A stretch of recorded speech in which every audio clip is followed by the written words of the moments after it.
अली, आवाज आ रही है? यस सर, आज सब ठीक है सर, सही आ रहा है सब।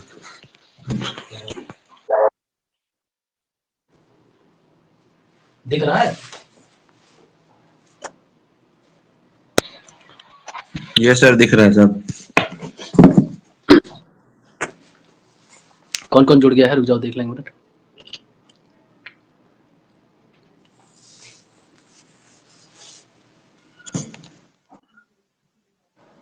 दीपिका जुड़ गई है, अस्मित जुड़ गए हैं, अक्षिता जुड़ गई है।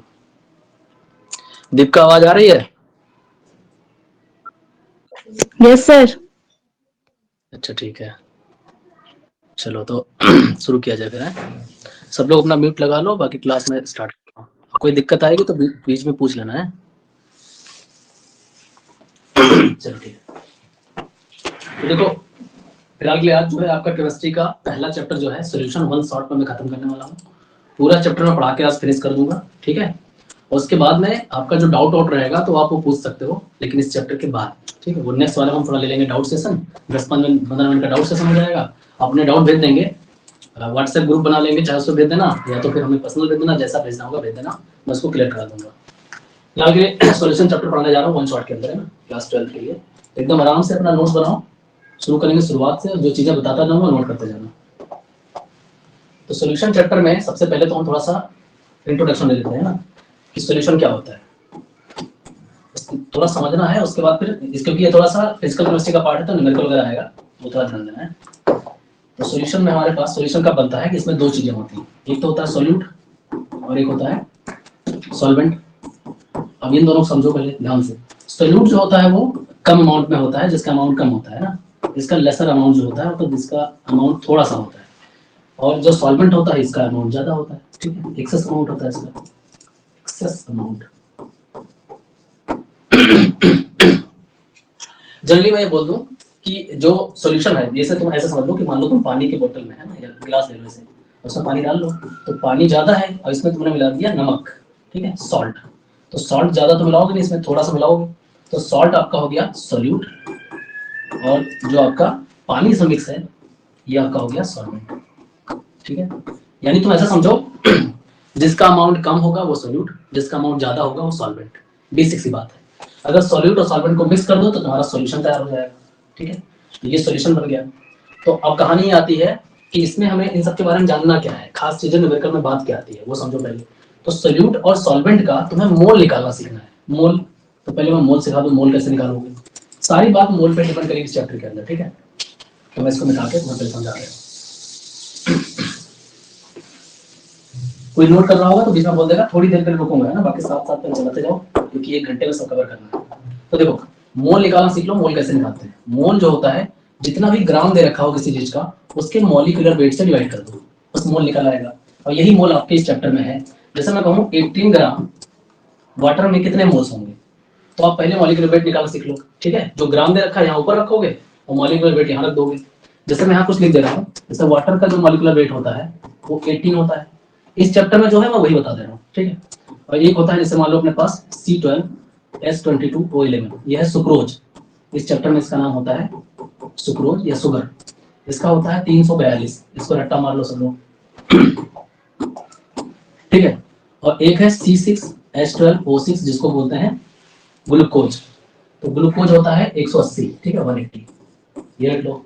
एक होता है यूरिया NH2CONH2, इसका होता है 60, ठीक है। अब बहुत आपको देखने मिलेगा HNO3 यानी कि नाइट्रिक एसिड, ये आपको मिलता है 63, इसका मॉलिक्यूलर वेट 63 होता है। और क्या हो सकता है फेमस, बाकी कोई भी आएगा तो आप कैलकुलेट कर लोगे ना, निकाल लोगे। ये फेमस वाले मैंने लिख दिया यहाँ पे, ये आपको ज्यादातर देखने मिलता है, ठीक है। बेंजीन आता है तो निकाल लेना। C6H6 कितना हो जाएगा, कार्बन का 12 होता है तो 12 छक 72 और 78 हो जाएगा। तो ऐसे निकाल लोगे, कैलकुलेट कर लोगे, ठीक। तो मैं ये कहना चाह रहा हूँ जैसे इसका मोल निकालना है 18 ग्राम वाटर, तो वाटर का मॉलिक्यूलर वेट आपको पता चल गया 18 है, तो सीधे ये फॉर्मूला लगा दो। देखो मोल का फॉर्मूला ग्रामों में मॉलिक्यूलर वेट, तो यहाँ से मोल आपका कितना आ जाएगा, ग्राम यानी 18, इसका मॉलिक्यूलर वेट 18, तो 18 से 18 काट दिया, आ गया 1। यानी आपको मोल निकालना सीखना है बेसिकली। जब भी कोई क्वेश्चन आए सामने तो उसमें ग्राम को मॉलिक्यूलर वेट से डिवाइड कर दो सीधे। सबसे पहले मोल ही निकालना इस चैप्टर में। मोल निकालना सीख लिया, एक खत्म हो जाएगा, ठीक है। अब हम पढ़ते हैं कंसंट्रेशन टर्म की तरफ, यानी मोल निकालना सीख जाओगे अगर तो आपको ये बात समझ में आ जाएगी कि हम आगे भी जैसे राउंड वगैरह पढ़ने वाले हैं वो कैसे क्लियर होंगे। देखो सबसे पहले एक चीज सीख लो इसमें, मोल तो निकालना सीख गए, मोल के साथ साथ इसमें बहुत इंपॉर्टेंट चीज है वो है मोल फ्रैक्शन। मोल फ्रैक्शन हालांकि हम बात करेंगे एक एक करके, तो मैं समझा देना चैप्टर में खास क्या है। तो मोल फ्रैक्शन को इस चैप्टर में दिखाया जाता है चाई से, ठीक है, ऐसे करके चाई बनता है, मतलब एक्स टाइप का कुछ ऐसा, इसको चाई कहा जाता है। एग्जैक्टली एक्स जैसा नहीं होता है, तो इसको पढ़ते हैं चाई, ठीक है। चाई का मतलब मोल फ्रैक्शन। मोल फ्रैक्शन निकलता कैसे समझो। मान लो हमने इस अभी कंटेनर देखा था, यहाँ पे इस कंटेनर में दो चीज बनाई, एक तो पानी था, मैंने बोल दिया कितना पानी था 18 ग्राम, 18 ग्राम वाटर में, चलो मान लो मैंने इसमें 20 ग्राम सॉल्ट डाल दिया, ठीक है, NaCl डाल दिया। तो पहले इसका मोल निकाल लो, है ना, इसका मोल कैसे निकालोगे, ग्राम पर इसका मॉलिक्यूलर वेट, फिर इसका मोल निकाल लो, ग्राम पर मॉलिक्यूलर वेट, दोनों का मोल निकाल लो। मैं अभी मान लेता हूँ कि इसका मोल आया Na, इसका मोल आया Nb, अलग अलग मोल आया, ठीक है। तो कैसे निकालूं मैं मोल फ्रैक्शन। अब मोल फ्रैक्शन जो है वो सबका मतलब जितने मिक्सचर में जितनी चीजें होंगी सबके मोल फ्रैक्शन निकालना सीखो। तो यहाँ दो चीजें हैं, पानी है और नमक है। तो हम मान लो नमक का चाई निकालना चाहते हैं, चाई या सॉल्ट, यानी जिसका मोल फ्रैक्शन चाहते हो उसका मोल ऊपर रखो। तो इसका मोल कितना है Na, मैंने इसका ऊपर रख दिया और नीचे टोटल रख दिया, यानी ये दोनों ऐड करके, यानी Na प्लस Nb, इस तरह से तुम्हें चाय मिल जाएगा। अब ये चाय किसका मिला, सॉल्ट का।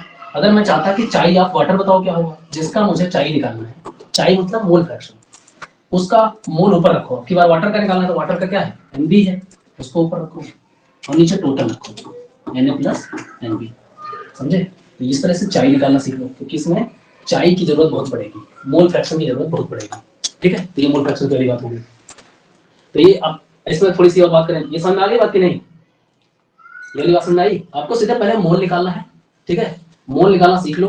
अब मोल निकालने के बाद आपको जिसका चाई चाहिए, जिसका मोल फ्रैक्शन चाहिए, उसका मोल ऊपर रखो और नीचे क्या रखो, टोटल मोल, टोटल मोल, तो तुम्हें चाई मिल जाएगा, ठीक है। जैसे मैं एक छोटा सा क्वेश्चन लेकर समझा दे रहा हूँ तो और अच्छा समझ में आएगा। ये तो फॉर्मूला हो गया, ठीक है।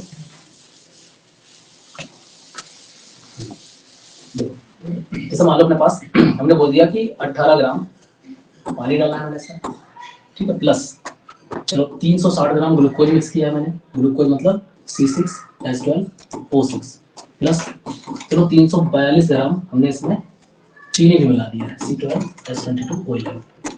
अब तीन चीजें मैंने मिक्स की है मान लो एक डिब्बे के अंदर।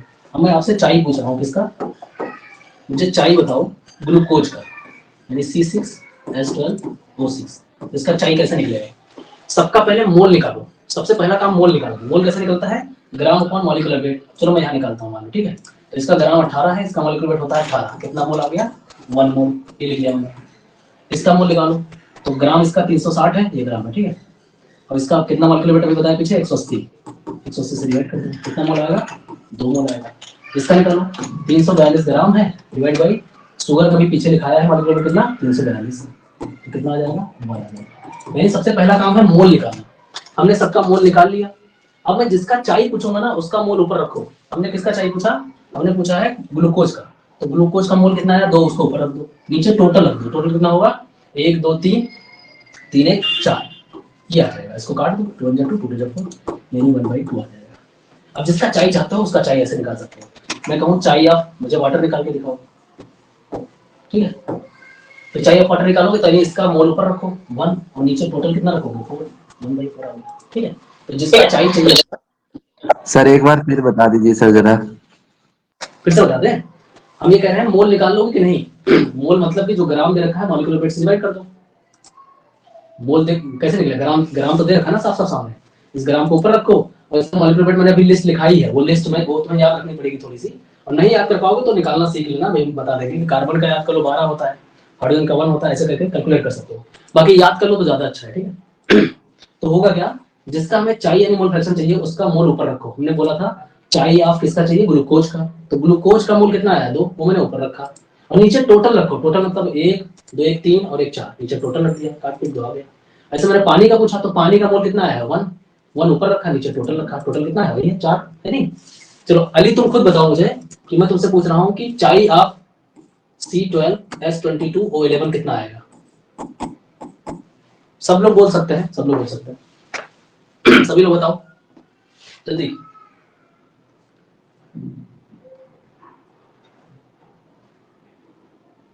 बताओ फटाफट बताओ।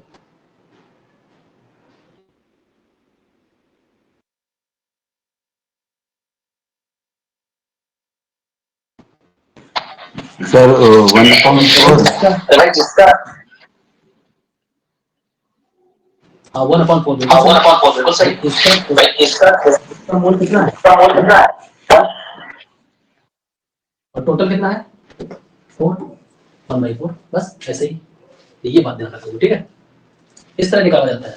अब चलो आगे बढ़ेंगे तो इसमें बड़ा टाइम लग जाएगा, चैप्टर में बहुत चीजें पढ़नी है ठीक है। हमें थोड़ा स्पीड में समझ करें। तो अभी देखो कंसंट्रेशन टर्म की हम बात कर रहे थे, वो जरा ध्यान से समझ लेना है ठीक है, कि किसमें कंसंट्रेशन टर्म से क्वेश्चन आएंगे। तो टर्म्स कौन सा देखो जरा, इसमें सबसे पहली चीज है बहुत इंपॉर्टेंट जिसका नाम है मोलैरिटी। और एक का नाम है जिसको बोलते हैं मोलैरिटी, और मोल फ्रैक्शन मैंने समझा दिया, और उसके बाद होता है मास परसेंट ठीक है। तो तीन चीजें तुम्हें पढ़नी है। तो मोलैरिटी को कैपिटल एम से शो करते हैं और मोलैरिटी को स्मॉल एम से शो करते हैं। फार्मूला होता है, ध्यान सुनो, फार्मूला होता है नंबर ऑफ मोल्स वॉल्यूम, यानी मोल निकालना तुम सीख चुके हो, वॉल्यूम हमेशा लीटर में रखना और तुम्हारा आंसर आ जाएगा। दूसरा फार्मूला देखो ध्यान से, इसमें भी होता है मोल्स और नीचे होगा सॉल्वेंट। अब तुम्हें सॉल्वेंट पता है कि जिसमें मिलाओगे घोलोगे, सॉल्वेंट किसमें रखना है तुम्हें, केजी में रखना है।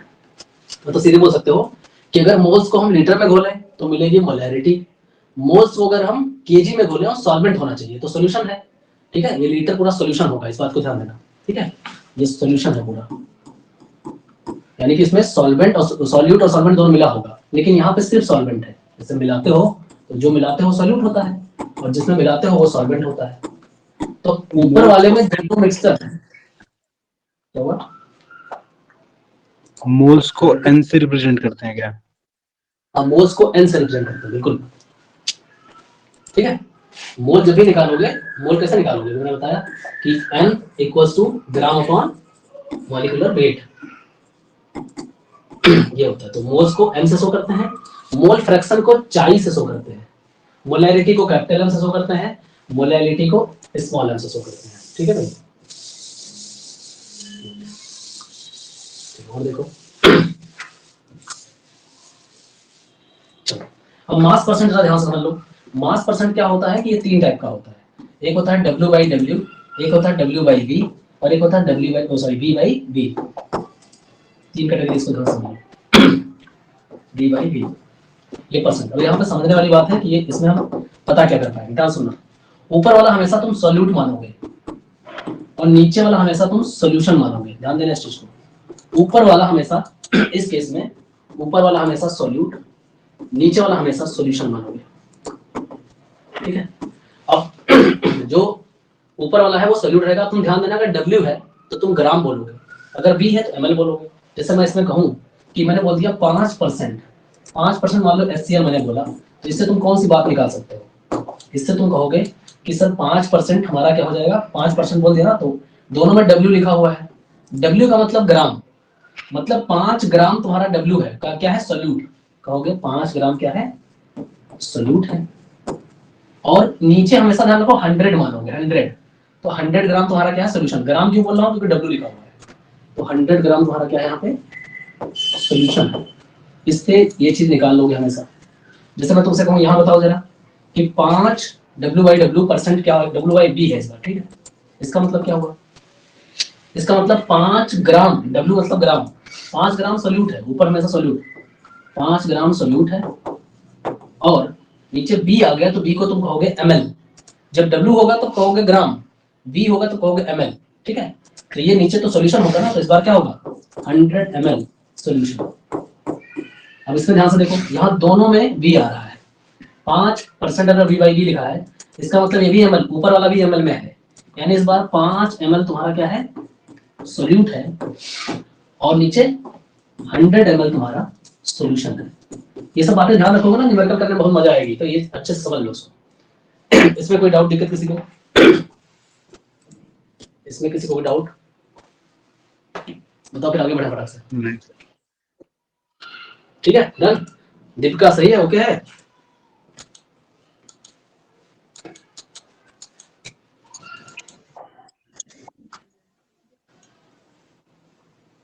ठीक है ना, तो अब ये टर्म हमने बता दिए। अब सुनो मैं कुछ इंपॉर्टेंट फॉर्मूले बता रहा हूँ, ये लिख लो ताकि आपको क्वेश्चन दिखे तो आप सीधे फॉर्मूला लगा सकते हो। देखो मोलैरिटी निकालने का तो मैंने फार्मूला बता दिया, लेकिन एग्जाम में इससे आजकल क्वेश्चन ज्यादा आ रहे हैं। ये लिख लो फार्मूला। कभी कभी हो सकता है कि क्वेश्चन में आपको परसेंटेज दे रखा हो, आपको डेंसिटी दे रखी हो, तो आपको ये फार्मूला लगाना है। देख लो यहाँ पे मॉलिक्यूलर वेट ऑफ सॉल्यूट। अब तुम्हें क्वेश्चन में पहचानना पड़ेगा। देखो जब क्वेश्चन पढ़ना ना, तो क्वेश्चन में देख लो कि क्या चीज मिलाई जा रही है, किसमें मिलाई जा रही है। जो मिलाई जा रही है वो सॉल्यूट है, और जिसमें मिलाई जा रही है वो सॉल्वेंट है। तो सॉल्यूट का यहाँ पे मॉलिक्यूलर वेट लिखना है तुम्हें, और डेंसिटी तुम्हें दे रखा होगा, परसेंटेज दे रखा होगा। सीधे इस फार्मूला रख दोगे तो तुम्हें मिल जाएगी मोलैरिटी। ये बहुत इंपॉर्टेंट फार्मूला है, इससे आजकल बोर्ड में क्वेश्चन देखने को मिल रहा है। ठीक है। दूसरा फार्मूला जो कि मोलैरिटी वाला है। अब इसमें तुम्हें क्वेश्चन ये होगा कि तुम्हें मोलैरिटी दे रखा होगा, मोलैरिटी पूछेगा। यहाँ पे लिख लो कैपिटल एम को बोलते हैं मोलैरिटी, मोलैरिटी। स्मॉल एम को बोलते हैं मोलैरिटी। तब तुम क्या करोगे, ये फॉर्मूला लगाओगे अपॉन 1000 एम, अब 1000 density minus capital M into molecular weight of solute. Molecular weight हमेशा सॉल्यूट का ही इस्तेमाल करोगे, ठीक है। ये पूरा फॉर्मूला होता है। जब कभी ऐसा क्वेश्चन आ जाए, ये बहुत रेयर केस में देखने मिलता है, लेकिन आ रहा है बोर्ड में, तो मैंने दोनों तुम्हें फॉर्मूले अलग से बता दिए, ठीक है। तो इसको नोट कर लो अगर किसी ने ना नोट किया होगा तो, बाकी लिखते रहो साथ साथ, ठीक है। आगे बढ़े, ठीक है। तो ये कंसंट्रेशन टर्म वाली सारी बात हो गई, ठीक है। अब सीधे हम चैप्टर के अंदर एंट्री मारते हैं। ये तो समझाने के लिए था स्टार्टिंग में चैप्टर का फेस था। देखो चैप्टर स्टार्ट होता है राउट लॉ से। अब बात को ध्यान से सुनते जाना, नोट करने वाली चीज हो तुरंत नोट कर लेना, ठीक है। राउट लॉ क्या होता है ध्यान सुनो, बहुत पूछा जाता है राउट लॉ। पहला नंबर तो ये लॉ जो था, ये लॉ था दो लिक्विड को घोलने वाला, यानी कि दो लिक्विड को आपस में मिक्स करो। एक लिक्विड मान लो इसमें है, कोई भी लिक्विड हो सकता है ना, मान लो तो मान लो इसमें दारू है ना, इसमें मान लो तो पानी है, दोनों ही लिक्विड है, दोनों मिक्स कर दो। तो दोनों मिक्स करते थे ये, और उसके बाद ये बताते थे इसमें वेपर प्रेशर कितना आता है। एक बड़ा सा कंटेनर बनाओ और इसमें दोनों को मिक्स कर दो, दोनों मिक्स करने के बाद ये कंटेनर भर गया। अब ध्यान सुनना, राउल का कहना ये था, पहली बात तो ये कैसा लॉ था, लिक्विड से लिक्विड को घोलने वाला, लिक्विड को लिक्विड में मिक्स करने वाला लॉ था। कहते ये थे कि मान लो इसमें कोई लिक्विड भरा हुआ है, मैं इसमें ए लिक्विड मान लेता हूँ, इसमें बी भरा हुआ है ना, कोई भी लिक्विड हो सकता है, ए भी मान लिया। तो इसमें बताओ कि अगर इसमें हीट करूंगा तो यहाँ वेपर प्रेशर निकलेगा आराम से। वेपर प्रेशर मतलब हाँ, वेपर प्रेशर निकला। तो इनका कहना ये था कि इसमें और कुछ नहीं, केवल एक ही कोई प्योर लिक्विड भरा हुआ है, कोई मिक्स नहीं है इसमें। तो जब प्योर होता है तो हम उसको नॉट से शो करते हैं, मतलब इसमें original vapour pressure P not है, इसमें अकेला बी भरा हुआ है तो इसमें original vapour pressure P naught B है, ठीक है। अब इन दोनों को हमने इसमें मिक्स कर दिया, तो इसमें ए के मॉलिक्यूल भी घूम रहे होंगे कहीं ना कहीं, और इसी में कहीं ना कहीं बी के मॉलिक्यूल भी घूम रहे होंगे, मतलब इसमें मिक्स है, कुछ पता ही नहीं कौन कहा है, एक साथ मिक्स हो गया। अब यहाँ पे जो वेपर प्रेशर निकल रहा होगा वो दोनों का निकल रहा होगा कि नहीं। यहाँ तो मान लो प्योर प्योर था, इसमें प्योर था, इसमें प्योर था, इसमें मिक्स हो गया। तो राउल का कहना ये था कि जब हम एक लेते हैं, एक कोई लिक्विड, कोई भी लिक्विड हो सकता है, एक लिक्विड लेते हैं तो उसका वेपर प्रेशर एकदम प्योर अलग से निकलता है, दूसरा लेते हैं तो उसका वेपर प्रेशर अलग निकलता है। तो इनका कहना था अगर दोनों को मिक्स कर दो तो टोटल वेपर प्रेशर कितना होगा। भाई सिंपल सी बात है, दोनों तुमने मिला दिया तो दोनों का मिला के निकलेगा, नहीं तो अब ये बात आती है कि इनका कहना यह था कि जितना तुम डालोगे, हो सकता है कि ये 2 लीटर हो, ये 4 लीटर हो, तो जिसका अमाउंट ज्यादा रहेगा उसका वेपर प्रेशर ज्यादा रहेगा, उसका ज्यादा भाप बनेगा। तो इनका इतना सा कहना मतलब था कि अगर इसमें हम 2 लिक्विड मिला देते हैं तो दोनों का जो चाई, अभी मैंने चाई पढ़ाया पीछे, चाई मतलब मोल फ्रैक्शन। तो इनका कहना था जितना ज्यादा मोल फ्रैक्शन होगा, मोल फ्रैक्शन मतलब उसका अमाउंट कितना ज्यादा है, जितना ज्यादा मोल फ्रैक्शन होगा उतना वेपर प्रेशर बनेगा। तो सीधे तुम लिखोगे इनके लॉ को, अगर मैं बताऊं, ठीक है, तो ऐसे लिख लो कि इनका पहला कहना था कि जो प्रेशर होगा, पहले हवा में है तो ये प्योर है, कोई दिक्कत नहीं, लेकिन जब ये इसमें मिक्स हो जाएगा तो मिक्स होने के बाद देखो ए वाले का जो प्रेशर होगा वो किसके इक्वल होगा, उसी के मोल फ्रैक्शन के इक्वल, मतलब जितना वो डाला गया होगा उसी के बराबर उसका वेपर प्रेशर बनेगा।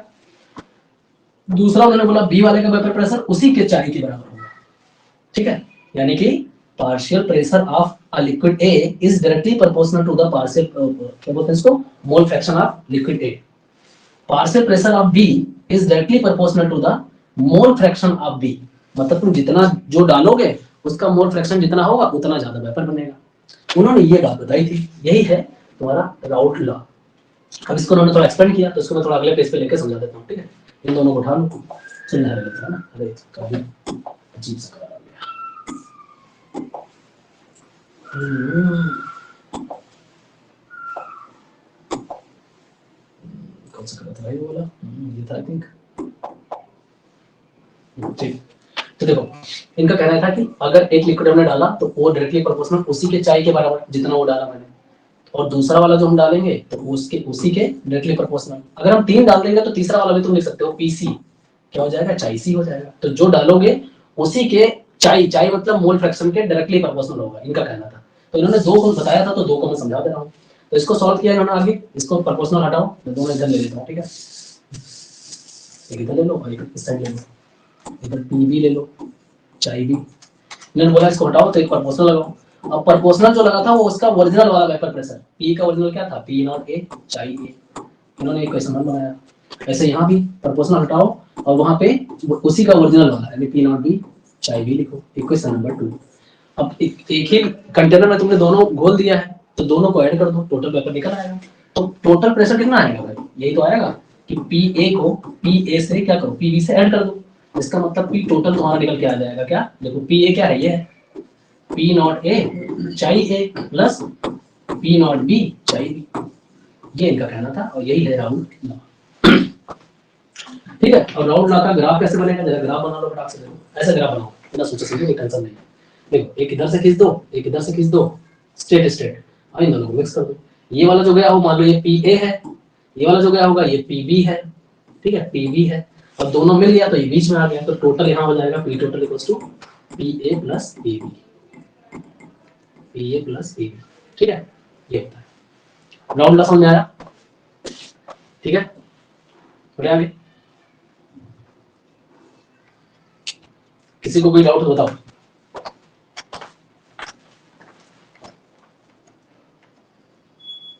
ठीक है ना?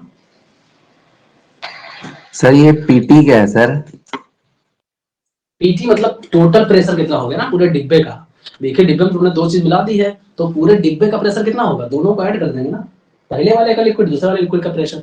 प्रेशर आप पहला लिक्विड, प्रेशर आप दूसरा लिक्विड, दोनों के प्रेशर को ऐड कर दो तो टोटल निकल आएगा। पीटी मतलब पी टोटल प्रेशर। ठीक है ना? और इस पे एक क्वेश्चन कर लिया जाए ना, थोड़ा आइडिया हो जाए। बताता हूँ इसमें। अब देखो ये बोला जाएगा कि मान लो if P not of water, मैं ऐसे लिख रहा हूँ, ठीक है, पी नॉट वाटर है 80 mmHg, ये सब लिखा होगा, ये सब यूनिट है, इससे तो मतलब नहीं है। When P not of CH3OH, ठीक है, एथेनॉल है, मेथनॉल है, इसका बोल दिया चलो 100 mmHg, ठीक है। तो बताना ये है कि find total vapour pressure, total vapour pressure of solution if molar ratio of क्या क्या है, वाटर एंड और क्या है अपने पास, मेथनॉल इज 2:3। ये बोल दिया। मतलब कहानी ये हुई कि तुम्हें टोटल वेपर प्रेशर बताना है। अगर देखो मोल इन्होंने बोल दिया, अगर क्वेश्चन में मोलर रेशियो लिखा हुआ है इसका मतलब समझाओ कि मोल दे रखा है, नहीं तो तुम्हें मोल निकालना पड़ेगा ग्राम अपॉन मॉलिक्यूलर वेट करके। तो इन्होंने मोल दे दिया, बहुत अच्छा कर दिया। तो दोनों के मोल मालूम है कितना कितना है। तो फॉर्मूला है कि ये है कि मिलाया गया है 2 लिक्विड, एक तो वाटर मिलाया गया है और एक मेथनॉल मिलाया गया है। तो तुम्हें टोटल वेपर प्रेशर निकालना है। अभी फॉर्मूला क्या बताया, P total equals to P naught A chi A plus P naught B chi B. ये तुम्हें फॉर्मूला इस्तेमाल करना है। अब देखो दोनों लिक्विड के लिए पी नॉट सबके डिसाइडेड है, यानी ये पहले वाले लिक्विड के लिए 80 है, दूसरे के लिए 100 है। तो ये पी ए पी बी तो पता है, चाई बी कैसे पता करोगे? अभी मैंने सिखाया कि चाई ए निकालने के लिए जिसका चाई निकालना हो उसका मोल ऊपर रखो। तो यानी पहला वाला वाटर है, दूसरा वाला कौन सा मोल दे रखा है, यहाँ ये मोल दे रखा है, ठीक है। तो इसका चाई कैसे निकालोगे? देखो वाटर का मोल 2 है, मेथनॉल का मोल 3 है, तो वाटर का निकालेंगे, मान लो ये वाटर है तो इसका मोल ऊपर रखो और नीचे टोटल कर दो, ये आ गया। चाय भी कैसे निकालोगे? चाय भी के लिए इसका मोल ऊपर रखो, 3 ऊपर रखो, नीचे टोटल कर दो, दोनों का चाय भी निकल आया। अब तुम उठा के सीधे इस फॉर्मूला रख दो। देखो पी नॉट ए कितना है 80 इंटू चाय कितना निकला 2/5 प्लस पी नॉट बी कितना है 100 इंटू चाय भी कितना है 3/5।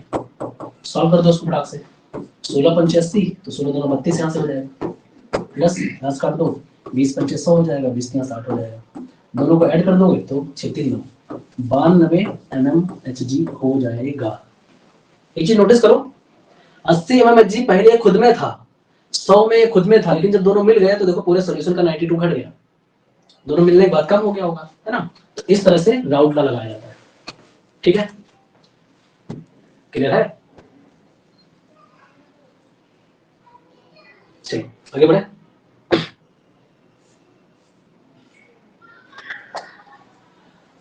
फिर आती है बात आइडियल सॉल्यूशन की। चलो आगे देखो आइडियल सॉल्यूशन क्या होता है, बहुत ध्यान से है। आइडियल सॉल्यूशन, देखो आइडियल सॉल्यूशन क्या होता है कि अगर हम दो लिक्विड को मिक्स करें आपस में, पहली बात तो आइडियल सॉल्यूशन उसी को बोलोगे जो राउट लॉ को फॉलो करेगा। मतलब पहला पॉइंट तो ये लिखोगे, ओबे राउल्ट्स लॉ। जो राउट लॉ को फॉलो करेगा वो आइडियल सॉल्यूशन कहलाएगा। दूसरा पॉइंट, इसको मिक्स करने पर डेल्टा मिक्स जब होगा, यानी दो लिक्विड आपस में मिक्स होंगे तो उनके मिक्सिंग में कोई चेंजिंग नहीं आएगी। मतलब आराम से वो जितना 50 ml तुमने मिलाया एक लिक्विड, 50 तुमने मिलाया एक लिक्विड, तो 50-50 मिलकर आराम से 100 हो जाएंगे, तो प्योर हो जाएंगे, वो तो नहीं रहेंगे, घटेगा बढ़ेगा नहीं। ठीक है, अगला देखो, तीसरी बात यह है कि डेल्टा एच मिक्स, उसको मिक्स करोगे तो हीट पे कोई चेंज नहीं आएगा, जितना हीट है उतना हीट रहेगा। तीसरा पॉइंट के बाद चौथा पॉइंट देख लो, इनमें जो फोर्स ऑफ अट्रैक्शन होता है, ये बहुत इंपॉर्टेंट बात बता रहा हूँ, force of attraction. Force of attraction यानी कि फोर्स दो लिक्विड के बीच में, मान लो हम दो लिक्विड बना रहे हैं आपस में, है ना, एक लिक्विड ए है एक लिक्विड बी है, तो इनके बीच में जो फोर्स ऑफ अट्रैक्शन होगा ना वो बराबर रहेगा, चाहे ए के बीच में हो, चाहे ए और बी के बीच में हो, और चाहे बी और बी के बीच में हो। यानी दो मॉलिक्यूल्स होंगे भाई, ए के अलग होंगे बी के अलग होंगे, तो ए के आपस में जो मॉलिक्यूल के बीच में जो फोर्स होगा वो सेम रहेगा, ए बी के बीच में सेम रहेगा, बी बी के बीच में सेम रहेगा। मतलब टोटल फोर्स जो अट्रैक्शन होता है वो एकदम इक्वल रहेगा हर जगह, कहीं चेंज नहीं होगा। तो अगर तुम ये 3-4 पॉइंट लिख देते हो तो आइडियल सॉल्यूशन के बारे में तुमने लिख दिया। एग्जाम में आता है व्हाट इज आइडियल सॉल्यूशन, तो लिखोगे ओबेज राउट लॉ। ठीक है, a solution that obeys route law. Delta mix 0 होता है, डेल्टा एच मिक्स 0 होता है, और फोर्स ऑफ अट्रैक्शन या बोल सकते हो फोर्स बिटवीन मॉलिक्यूल्स हमेशा हर जगह क्या होता है, सेम होता है, इक्वल होता है, कहीं चेंज नहीं होता। तो यहाँ लिखोगे कि ए के बीच में फोर्स ऑफ अट्रैक्शन, या ए के बीच में फोर्स ऑफ अट्रैक्शन, या बी के बीच में फोर्स ऑफ अट्रैक्शन हर जगह क्या होगा, सेम होगा। ठीक, ये कुछ एग्जांपल लिखे हैं, एग्जाम में बहुत पूछा जाता है। देखो सुनने में एक जैसे लगेंगे तो समझ जाओ आइडियल सॉल्यूशन जैसे हैं, सुनने में एक जैसे बेंजीन टॉल्यूइन, देखो सुनने में एक जैसा लग रहा है, बेंजीन टॉल्यूइन। तो बेंजीन टॉल्यूइन एक सॉल्यूशन, अगर तुम बेंजीन लाते हो मार्केट से, टॉल्यूइन लाते हो, दोनों को मिलाते हो, दोनों लिक्विड होता है, तो वो राउट लॉ को फॉलो करेगा और उसमें वो आइडियल सॉल्यूशन कहलाएगा। मतलब वो सॉल्यूशन जो आप बनाओगे आइडियल सॉल्यूशन होगा, आदर्श विलयन कहलाएगा। ठीक, फिर देखो ये भी सुनने में जैसा लग रहा है, हेक्सेन हेप्टेन, है ना, मतलब सेम साउंड कर रहा है। देखो यहाँ है क्लोरोबेंजीन ब्रोमोबेंजीन, यहाँ देखो इथाइल ब्रोमाइड इथाइल आयोडाइड, मतलब ज्यादा फर्क नहीं है, समझ रहे हो, ज्यादा फर्क नहीं है, नाम में आसपास आता है। तो ये अगर तुम्हें ऐसा कोई एग्जाम में पूछ रहा है, मान लो इसने दे दिया ऐसे ही, तो तुमसे बोल देगा कि भाई ये हम लिक्विड एक लिक्विड ले रहे हैं, दोनों लिक्विड आपस में मिक्स कर रहे हैं, तो आराम से घुल जा रहा है, क्यों घुल जा रहे हैं? तो आप जवाब दोगे कि देखो दुनिया में कोई भी चीज पानी में कब घुलती है, जब उसमें हाइड्रोजन बॉन्ड होता है। आप सीधा जवाब दोगे कि घुलने वाली कोई बात तो हाइड्रोजन बॉन्ड की वजह से घुल जाता है। तो घुलते हैं हाइड्रोजन बॉन्ड की वजह से, बढ़िया कैसे घुल जाते हैं, क्योंकि इनके बीच फोर्स ऑफ अट्रैक्शन बराबर है हर जगह, तो हर जगह से एकदम बराबर से बढ़िया से मिक्स हो जाते हैं अच्छे से। ठीक है, उसी को आइडियल सॉल्यूशन कहा जाता है। ठीक है, आइडियल सॉल्यूशन समझ आ गया, आगे बढ़े। आइडियल सॉल्यूशन समझ आया? वो राउल्ट्स लॉ वाला एग्जांपल दिखा दीजिए, स्लाइड उसकी। राउट वाला एग्जांपल देखो, ये है ना आइडियल सॉल्यूशन के एग्जांपल लिखे, राउट का क्या, अच्छा स्लाइड दिखा दे। हाँ सर, ये तो राउट लाइक, ये तो राउट लाइक, ये वाला क्वेश्चन जिसमें कराए थे। ये क्वेश्चन,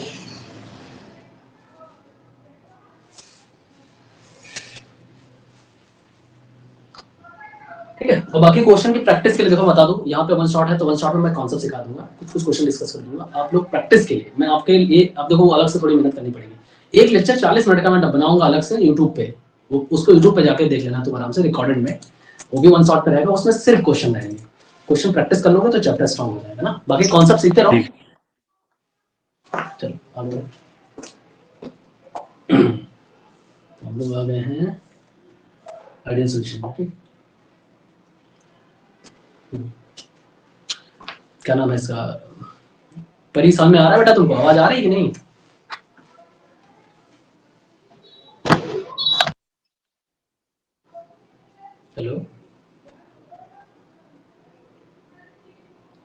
परी हाँ सर आ रहा है समझ में। चलो फिर पढ़ लो आराम से, पढ़ो चीजें हम देखते हैं। फिर आते हैं नॉन आइडियल सॉल्यूशन पे। अच्छा एक चीज और मैं यहाँ पे डिस्कस कर दूं कि जो आइडियल सॉल्यूशन था, आइडियल सॉल्यूशन का ग्राफ आता है एग्जाम में, तो वो ग्राफ वही आइडियल सॉल्यूशन वही सेम है जो पीछे राउट लॉ था, क्योंकि ये राउट लॉ को फॉलो कर रहा है, तो इसका मतलब आइडियल सॉल्यूशन ग्राफ कैसा बनेगा, वैसे बनेगा जैसे पीछे बताया था, ये ऐसा वाला ना, ये वाला ग्राफ, ये आइडियल सॉल्यूशन का ग्राफ है, ठीक है, इस चीज को देख लो आराम से, तो ग्राफ आ सकता है, ठीक है। चलो आगे देखते हैं नॉन आइडियल सॉल्यूशन। बहुत ध्यान से सुनते जाओ सारी चीजें, और बीच में जो मैं बोलता हूँ ना, डिस्कस करता हूँ, वो थोड़ा ध्यान देना, क्योंकि वो क्वेश्चन बेस में डिस्कस करता हूँ, ठीक है। तो यहाँ पे देखो नॉन आइडियल सॉल्यूशन की बात कर रहा हूँ मैं। नॉन आइडियल सॉल्यूशन बेसिकली देख लो दो टाइप के होंगे। आइडियल समझ में आ गया, आइडियल का मतलब ये होगा राउट लॉ को फॉलो करेंगे, डेल्टा बी मिक्स जीरो होगा, सब जीरो जीरो होगा, फोर्स ऑफ अट्रैक्शन सेम रहेगा हर जगह। और एग्जांपल कौन से हैं जैसे सुनने में सेम लगते हैं, बेंजीन, टॉल्यूइन, हेक्सेन, हेप्टेन, है ना, ब्रोमोबेंजीन, क्लोरोबेंजीन, सुनने में एक जैसे लगते हैं, तो उनको बोला जाता है, ठीक है। नॉन आइडियल में आ जाते हैं। तो नॉन आइडियल दो टाइप का होगा भाई, ध्यान देना इस बार। एक होता है पॉजिटिव डेविएशन, जो एक पॉजिटिव डेविएशन शो करते हैं, और एक होता है जो नेगेटिव डेविएशन शो करते हैं, नेगेटिव डेविएशन। तो पॉजिटिव वाले क्या करते हैं, ध्यान सुनना, कि इनका ग्राफ तो पहले वैसे ही बना लो जैसे अपना राउट लॉ का ग्राफ होता था, ओरिजिनल वाला, ऐसे स्ट्रेट लाइन, ये राउट लॉ का ग्राफ है, यहां भी बना लो, इस तरफ बना लो, इस तरफ, इस तरफ। अब अगर ग्राफ को जो पार कर जाए, मतलब ये इसमें ऐसा हो कि अब ये सॉल्यूशन के बारे में बताऊंगा अभी, कि ये ग्राफ को पार कर गया मान लो, तो ये ऐसे चला गया ग्राफ के ऊपर से, ठीक है, तो ये ग्राफ स्ट्रेट जा रहा था, इसके ऊपर से चला जाएगा ग्राफ, ये स्ट्रेट जा रहा था, ये ऊपर से, जो मैं येलो कलर से बना रहा हूँ, तो इसने क्या किया, राउट लॉ के ग्राफ को फॉलो ही नहीं किया। तो बेसिकली बोल सकते हो आइडियल सॉल्यूशन जो होते हैं, चाहे वो पॉजिटिव हो चाहे नेगेटिव, आइडियल सॉल्यूशन जो होते हैं नॉन आइडियल, वो राउट लॉ को फॉलो नहीं करते। देखो पॉजिटिव वाला क्या होगा, ग्राफ के ऊपर से चला जाएगा, नेगेटिव वाला ग्राफ के नीचे से जाएगा। देखो ये ग्राफ स्ट्रेट जा रहा था, इसके नीचे से चला जाएगा, ये ग्राफ स्ट्रेट है, इसके नीचे से बना लो, ये ग्राफ स्ट्रेट है, इसके नीचे से बना लो।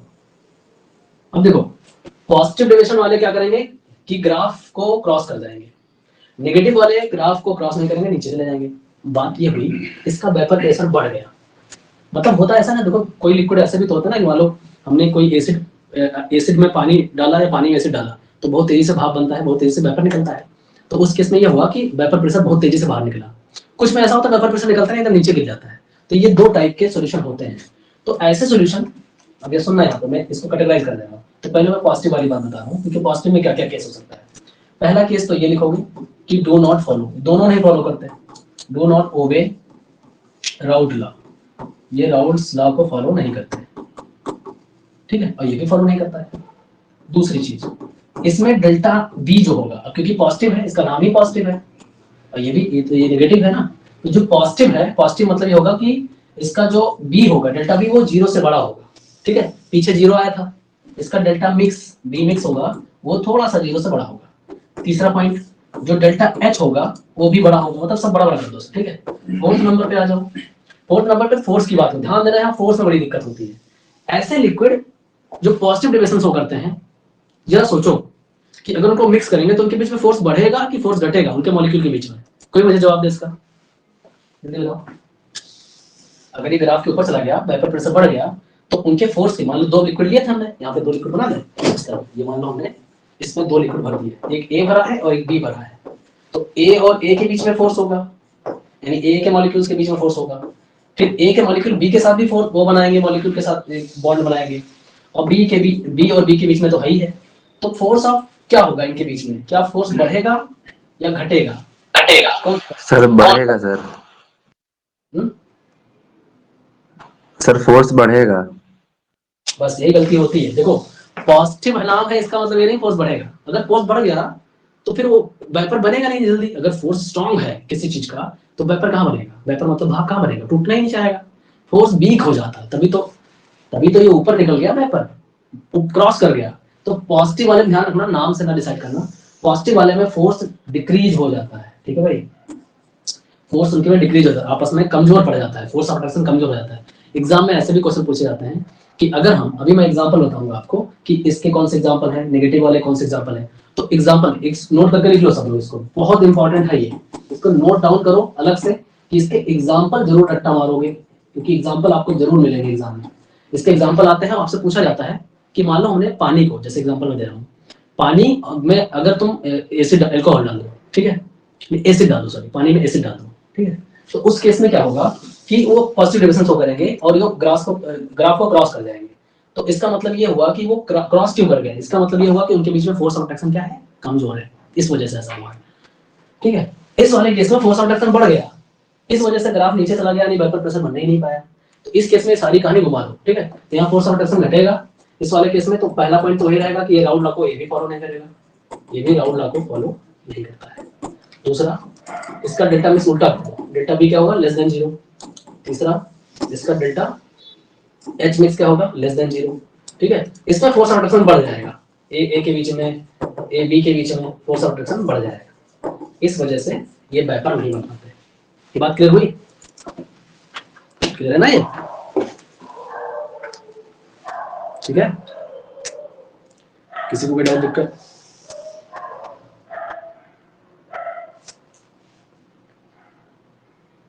ठीक है, अब मेरे साथ जरा लिख लो तुम्हें फटाफट इसके एग्जांपल, इसमें एग्जांपल मैं अलग से लिखा है, इसके एग्जांपल लिखेंगे हम लोग।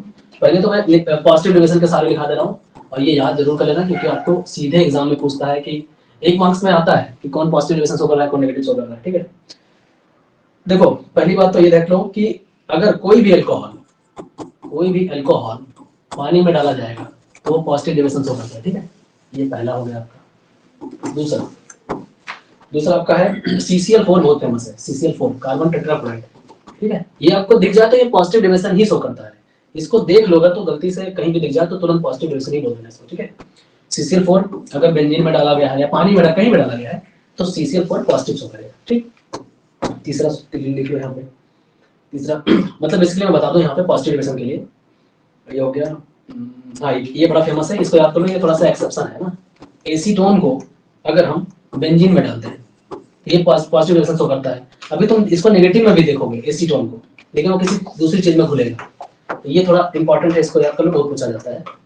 इसके अलावा मैं तुम्हें बता दूं ट्रिक कि मान लो नहीं समझ पा रहे हो तो तुम क्या क्या देखना उसमें पॉजिटिव डिविजन के लिए।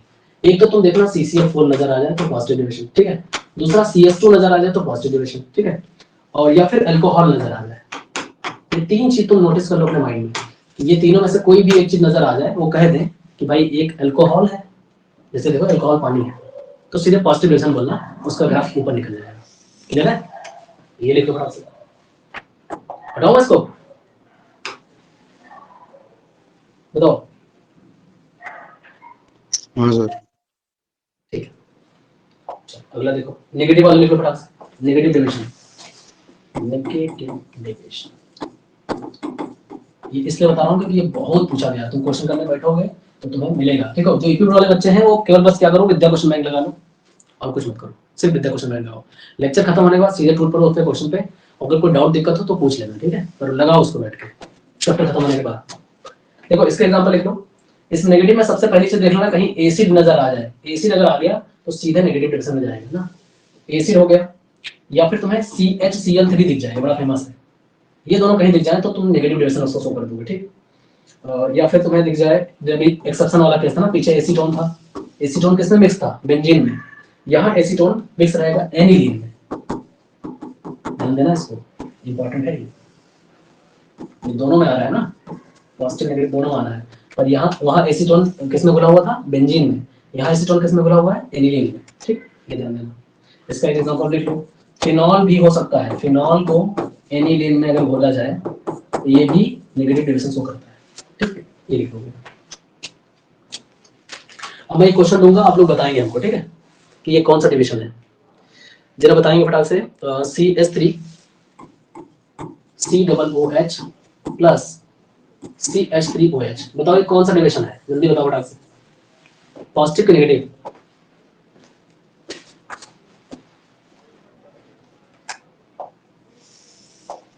अगर देखोगे यहाँ पे एक चीज तो दिमाग लगाओगे कि सर ये तो एसिड है,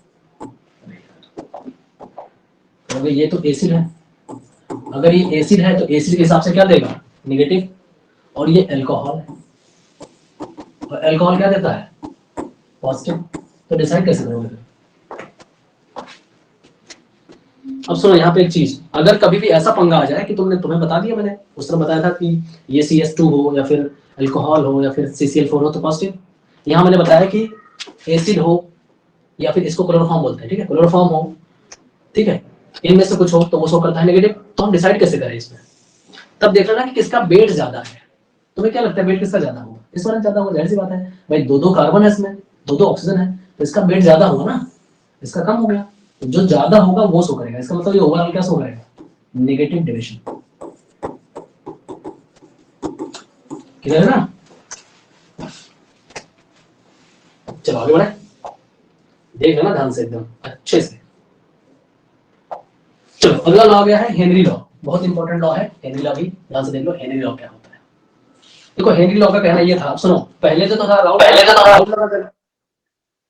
क्या हुआ? सर एक बार जरा वो क्या नाम था, राउट्स लॉ वाला वो जो पॉइंट लिखवा रहे थे वो दिखा दीजिए जरा।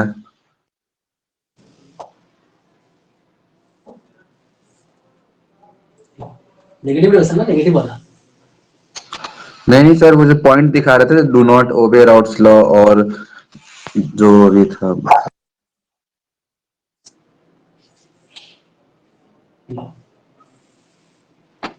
Ideal non ideal. हाँ यस सर, बस 2 मिनट रुकिए बस। ठीक ठीक।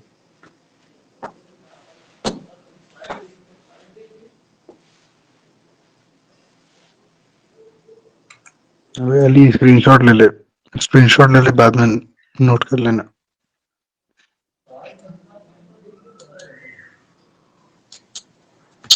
चल ठीक है, ठीक हो गया सर। हो गया ठीक। तो ये हो गया। अच्छा अब आ जाओ हेनरी लॉ पे। देखो हेनरी लॉ बहुत मजेदार है लॉ, और इसको ध्यान से देखो। हेनरी का कहना ये था, देखो राउल्ट का ये था कि लिक्विड को लिक्विड में घोलना होता है, हेनरी का कहना ये था कि लिक्विड में गैस को घोलो। ध्यान से, लिक्विड में गैस को घोलना है। जैसे एग्जांपल जो मार्केट में आजकल सॉफ्ट ड्रिंक आती है ना, जो पेप्सी कोका कोला जो कुछ भी है मार्केट में जो आ रहा है, तो उसमें क्या होता है कि लिक्विड होता है, लिक्विड के अंदर कौन सी गैस मिली होती है? कार्बन डाइऑक्साइड, वो घुली होती है उसके अंदर। तो घुलेगी कैसे, किस बात पर डिपेंड करेगी, यही बताता है हेनरी लॉ। और ये बहुत बड़ा लॉ है, बहुत खतरनाक लॉ है, बस समझना है, मजेदार है मतलब। तो देखो इन्होंने कहना यह था कि सॉल्युबिलिटी की बात अगर करते हैं, सॉल्युबिलिटी मतलब होता है कि घुलना, है ना। सॉल्युबिलिटी की अगर हम बात करें तो सॉल्युबिलिटी जो होती है वो किसके? प्रेशर के डायरेक्टली प्रोपोर्शनल होती है, ठीक है। तो यहाँ पे एक फॉर्मूला इन्होंने दिया, तो ये तो मेन फॉर्मूला है न्यूमेरिकल लगाने के लिए। जब न्यूमेरिकल लगाओगे तो वे लगाओगे, सॉल्युबिलिटी पूछता है तुमसे, तो केएच जो होता है वो हेनरी कांस्टेंट होता है। लेकिन इनका जो लॉ है वो बेसिकली यहाँ पे डिपेंड है। ऐसे देखो इनका कहना यह था कि किसी भी बोतल के अंदर, ठीक है, कोई बोतल है वो पूरी तरह से एकदम पैक्ड है ना, पूरी तरह से एकदम क्लोज है, ये पूरा बंद है एकदम से, तो इसका मतलब इसके अंदर भयंकर सा प्रेशर होगा। वो प्रेशर कितना ज्यादा होगा? जितना इसके अंदर गैस भरी होगी, इसके अंदर लिक्विड होगा, इस लिक्विड के अंदर हमें गैस को भरना है, ठीक। तो इनका कहना यह था कि जितना आप गैस डालोगे, यानी जितना उसका मोल फ्रैक्शन, मैं शुरू से मोल फ्रैक्शन की बात कर रहा हूं, जितना चाई उस गैस का होगा, चाई ऑफ दैट गैस जितना ज्यादा होगा उतना ही ज्यादा उसमें प्रेशर होगा। इस बात को पकड़ लो ध्यान से। यानी कि हम बोल सकते हैं कि pressure is directly proportional to, इसको डायरेक्टली पढ़ते हैं, तो pressure is directly proportional to the mole fraction of gas. यही है हेनरी लॉ, ठीक है। जितना प्रेशर, भाई किसी चीज का प्रेशर कितना ज्यादा होगा, जितना उसमें गैस होगी, तो जितना मोल फ्रैक्शन ऑफ गैस होगा उतना उसमें प्रेशर होगा। ये था हेनरी लॉ। अब हेनरी लॉ पूरी तरह समझने के लिए देखो क्या होता है मेन चीज, इसको हटा लो पहले, तो प्रोपोर्शनल हटाओगे तो क्या हो जाएगा? P हटेगा। अब ये हेनरी ने दिया था तो इनके नाम से KH हो जाएगा, जिसको हम बोलते हैं हेनरी कांस्टेंट। उन्होंने केस दे दिया, और बाकी चाई ऑफ गैस, तो इनका ये फॉर्मूला होता है, इस बात को ध्यान रखोगे, ठीक है। इसको ग्राफ में अगर खींचे तब्दील करें तो ये होगा y और ये हो जाएगा mx। तो इसका ग्राफ कुछ ऐसा बनता है, स्टेट बिना सोचे समझे ऐसा ग्राफ बना देना, ठीक है। ये वाला y एक्सिस है तो y मतलब ये प्रेशर हो गया, और ये वाला x एक्सिस है मतलब ये x चाई ऑफ गैस हो गया। मतलब जितना ज्यादा गैस बढ़ेगा उसी सीक्वेंस में उतना प्रेशर भी बढ़ता रहेगा, समझ रहे हो? जैसे गैस बढ़ाते जाओ वैसे प्रेशर बढ़ता जाएगा, तुम गैस बढ़ाते जाओगे प्रेशर और बढ़ जाएगा, ऐसे इनका ग्राफ ऐसे बनता है। देखो इनका एप्लीकेशन बहुत मैटर करता है, इनका एग्जाम में एप्लीकेशन बहुत पूछा जाता है। एप्लीकेशन क्या है और बताते हैं। एप्लीकेशन में तुम ABC याद कर लो, बस ABC, बस छोटी सी ट्रिक है ABC। एग्जाम में अगर एप्लीकेशन आता है लिखने को एप्लीकेशन ऑफ कौन सा लॉ है, हेनरी लॉ। तो तुम ABC याद रखना, ABC ये क्या है भाई। A मतलब होता है एनॉक्सिया, B मतलब होता है ब्लड, और C मतलब होता है कार्बन डाइऑक्साइड गैस। मैंने ABC करके बताया आपको। एनॉक्सिया मतलब एक बीमारी होती है, बीमारी नहीं कह सकते हो, इंसान जब पहाड़ों पे जाता है ना ऊंचाई पे, ऐसे जैसे इंसान यहाँ चला आया, तो यहाँ आने के बाद उसका क्या होगा, दम घुटने लगेगा, मतलब उसको सांस लेने में दिक्कत होगी। क्यों होगी, तो उनको एक्चुअली ये बीमारी एनॉक्सिया हो जाती है। एनॉक्सिया मतलब होता है कि डिस्ट्रैक्शन फील होने लगता है, सब ब्लर नजर आने लगता है। तो बीमारी नहीं कह सकते हो, बेसिकली होता क्या है कि जो ऊपर जाओ तो ऊपर जाने प्रेशर घट जाता है, ध्यान समझना, ऊपर जाने प्रेशर घट गया। अब जब ऊपर प्रेशर घट जाता है तो हेनरी ने क्या बोला कि प्रेशर जितना ज्यादा होगा उतना ज्यादा गैस घुलेगी लिक्विड में। अब हमारी बॉडी के अंदर क्या है कि ब्लड जो है वो लिक्विड है। अब वहां इसने सांस लिया होगा, तो सांस लिया तो सांस क्या लिया, ऑक्सीजन लिया, ऑक्सीजन गैस है, गैस गई पर वो अच्छे से घुली नहीं, तो उसको दिक्कत होने लगती है। तो घुली क्यों नहीं, क्योंकि वहां ऊपर जाने पे, ऊपर ऊंचाई पे क्या होता है, प्रेशर कम हो जाता है। प्रेशर कम होने से ऑक्सीजन गैस ब्लड वाले लिक्विड में अच्छे से घुलती नहीं है, क्योंकि जितना ज्यादा प्रेशर होगा उतना अच्छे से घुलता है। ठीक है, तो ये दिक्कत होती है। एक एप्लीकेशन उन्होंने ये बताया था। दूसरा ब्लड वाली बात क्या है, ब्लड को तुम बेंड से ध्यान रख सकते हो, बेंड, इसको ब्लड नहीं बेंड बोलना था मुझे। देखो बेंड का क्या मामला है, देखो जब गोताखोर लोग समुद्र में जाते हैं पानी के अंदर, कोई गोताखोर बना भाई, बना नहीं पाऊंगा ऐसे, पानी में तैर रहा है आदमी ऊपर ऐसे, पानी के अंदर जाओगे तो प्रेशर बहुत ज्यादा बढ़ जाता है, ध्यान सुनना, वहां प्रेशर घट गया था, यहाँ प्रेशर बहुत बढ़ जाएगा, पानी का हर तरफ से प्रेशर, हर तरफ से प्रेशर। और पानी के अंदर क्या है, H2O होता ही है, यानी ऑक्सीजन भी है इसमें अच्छी खासी, तो ऑक्सीजन उसके बॉडी के अंदर बहुत अच्छे से घुल जाती है। ऊपर नहीं घुल रही थी तो सांस लेने में दिक्कत, पानी के अंदर जब गया तो बहुत अच्छे से घुल गया। तो अंदर तो दिक्कत नहीं हुई इसको, जब वो बाहर निकला पानी से तब उसको चुभन सी महसूस होती है, बेंड बोलते हैं इसको। उसको लगता है कोई सुई चुभ रहा है हर तरफ से, है ना, चुभे इधर पूरी बॉडी के अंदर, परेशान हो जाएगा। तो क्या हुआ, ऐसा हुआ क्यों, क्योंकि अंदर प्रेशर बढ़ गया, और प्रेशर बढ़ने से जो गैस थी वो बॉडी मतलब ब्लड में अच्छे से घुल गई, क्योंकि जितना प्रेशर बढ़ेगा उतना ज्यादा घुलेगा। तो घुल जाने से जब बाहर निकलते हैं तो बाहर प्रेशर कम हो जाएगा ना, पानी से बाहर निकलो प्रेशर कम, अब वो जो घुली हुई ऑक्सीजन बाहर निकलेगी तेजी से, है ना, झमझम बाहर निकलेगी तो तुम्हें चुभन सी लगेगी, उसको बेंड बोलते हैं। ये हो गया दूसरा। तीसरा देखो, तीसरा है कार्बन डाइऑक्साइड। ये मामला क्या है, ये तो मैंने अभी समझाया कि जो बॉटल वॉटल होती है, जो आती है कोल्ड ड्रिंक की बॉटल वगैरह, उसको अचानक से, है ना, हरकत देखो लड़के मस्ती करते हैं ना, पार्टी में क्या होगा, कोल्ड ड्रिंक की बोतल उठाएंगे ऐसे ऐसे करेंगे और खोल देंगे ना, झम से निकलता है क्या, फिज करके। तो वो क्यों निकलती है, क्योंकि पहले तो पैक्ड है, कार्बन डाइऑक्साइड गैस होती है ना, वो पैक है तो कार्बन डाइऑक्साइड उसमें अच्छे से घुली हुई है, क्योंकि सील्ड पैक है तो अच्छा प्रेशर है, तो कार्बन डाइऑक्साइड उस लिक्विड में अच्छे से घुली है कोल्ड ड्रिंक में। लेकिन जैसे तुम बोतल खोलोगे प्रेशर कम हो जाएगा तो बाहर निकलना चाहिए ना, तभी फिज करके बाहर निकलती है। ये भी इन्हीं का एक एप्लीकेशन था। तीनों एप्लीकेशन समझ में आ गया, डन, आगे बढ़े। हाँ सर। तो ये हो गई आपकी बात। अब आती है बात, सबसे इंपॉर्टेंट बात, कॉलिगेटिव प्रॉपर्टी। यहां से न्यूमेरिकल बनते हैं, पहले ध्यान समझ लो। तो कॉलिगेटिव प्रॉपर्टी आपके पास टोटल 4 आएंगी। एक है RLBP। पहले तो क्या होता है पहले समझा देता हूँ कॉलिगेटिव प्रॉपर्टी। देखो कॉलिगेटिव प्रॉपर्टी का मतलब ये है कि जब आप लिक्विड कोई बना रहे हो ना, तो उस लिक्विड में नंबर ऑफ पार्टिकल्स बहुत सारे होंगे, यानी कि वो टूटेगा आयंस में। तो नंबर ऑफ पार्टिकल्स पे जो चीज डिपेंड करती है, नंबर ऑफ मोल्स पे जो डिपेंड करती है, उसी को बोला गया है कॉलिगेटिव प्रॉपर्टी, और कुछ नहीं। कॉलिगेटिव प्रॉपर्टी अगर एग्जाम में आता है लिखना है व्हाट इज कॉलिगेटिव प्रॉपर्टी, तो कहोगे कॉलिगेटिव प्रॉपर्टी इज डिपेंड या directly proportional to the number of particles. जितना नंबर ऑफ पार्टिकल बढ़ेंगे उतना कॉलिगेटिव प्रॉपर्टी बढ़ेगी। ठीक है, तो आपके पास 4 कॉलिगेटिव प्रॉपर्टी है। कौन कौन सी है देखो, एक है RLBP, दूसरा है EBP, तीसरा है DFP, और चौथा क्या था भाई, ऑस्मोटिक प्रेशर। तो देखो ये टोटल 4 है, मैं इनको एक्सप्लेन कर देता हूँ 1 बाय 1 करके। RLBP से स्टार्ट करेंगे, एक एक करके पढ़ेंगे, चारों समझेंगे, यही 4 चीजें हैं बस चैप्टर में, बस खत्म है चैप्टर। तो देखो RLBP आ जाते हैं। RLBP की बात करते हैं पहले। RLBP क्या है, इसको पूरा नाम बोलता है रिलेटिव लोअरिंग वेपर प्रेशर, ठीक है, रिलेटिव फ्लोइंग वेपर प्रेशर। देखो होता ये है कि मान लो तुम्हारे पास कोई लिक्विड है, ठीक है, अब इस लिक्विड में कुछ नहीं मिला है, एकदम प्योर लिक्विड है, यानी कि इसमें अगर ए लिक्विड भरा हुआ है तो बढ़िया मस्त वेपर प्रेशर निकल रहा होगा इसका, ठीक है, और इसको बोलोगे पी नॉट ए, प्योर वाला, कहोगे कि भाई ये प्योर वेपर प्रेशर है क्योंकि इसमें और कुछ नहीं मिला है। लेकिन फिर क्या हुआ, अली का दिमाग खराब हो गया, उन्होंने इसमें मिला दिया कुछ उठा के उल्टा सीधा, ठीक है, इसमें कुछ मिक्स कर दिया। तो ये मिक्स जो कर रहे हो ध्यान देना, वो क्या है, सोल्यूट है, सोल्यूट। और सोल्यूट का क्या मिलाओगे, हमेशा मोल, ध्यान देना इस बात को, सोल्यूट का हमेशा मोल मिक्स करोगे, और मोल तुम्हें निकालना मैंने सिखाया है, क्या होता है, ग्राम अपॉन मॉलिक्यूलर वेट, यानी तुमसे मोल मिला के डाल, ऐसे खड़े हो झमाझम उसमें गिरा रहे हो, तो क्या होगा, वेपर प्रेशर बढ़ेगा घटेगा, वेपर प्रेशर घट जाएगा। भाई पहले प्योर था तो वेपर प्रेशर बढ़िया निकल रहा था, अब तुमने इसमें कुछ मिक्स कर दिया। अब जो तुम मिक्स करते हो ना, ये सोल्यूट कैसा होता है, इसको बोलते हैं नॉन वोलेटाइल, नॉन वोलेटाइल। इसका मतलब ये है ये टूटेगा नहीं, ना इसका वेपर बनेगा। इसमें तुम्हारे पास वही चीज आती है, सुक्रोज हो गई, चीनी मिला दो, या तो यूरिया मिला दो, या तो टालवीन मिला दो, है ना, ये सब नॉन वोलेटाइल है, जो कि आराम से इसमें जाके बैठ जाएंगे, नीचे घुलेंगे नहीं, तो वेपर प्रेशर घट जाएगा।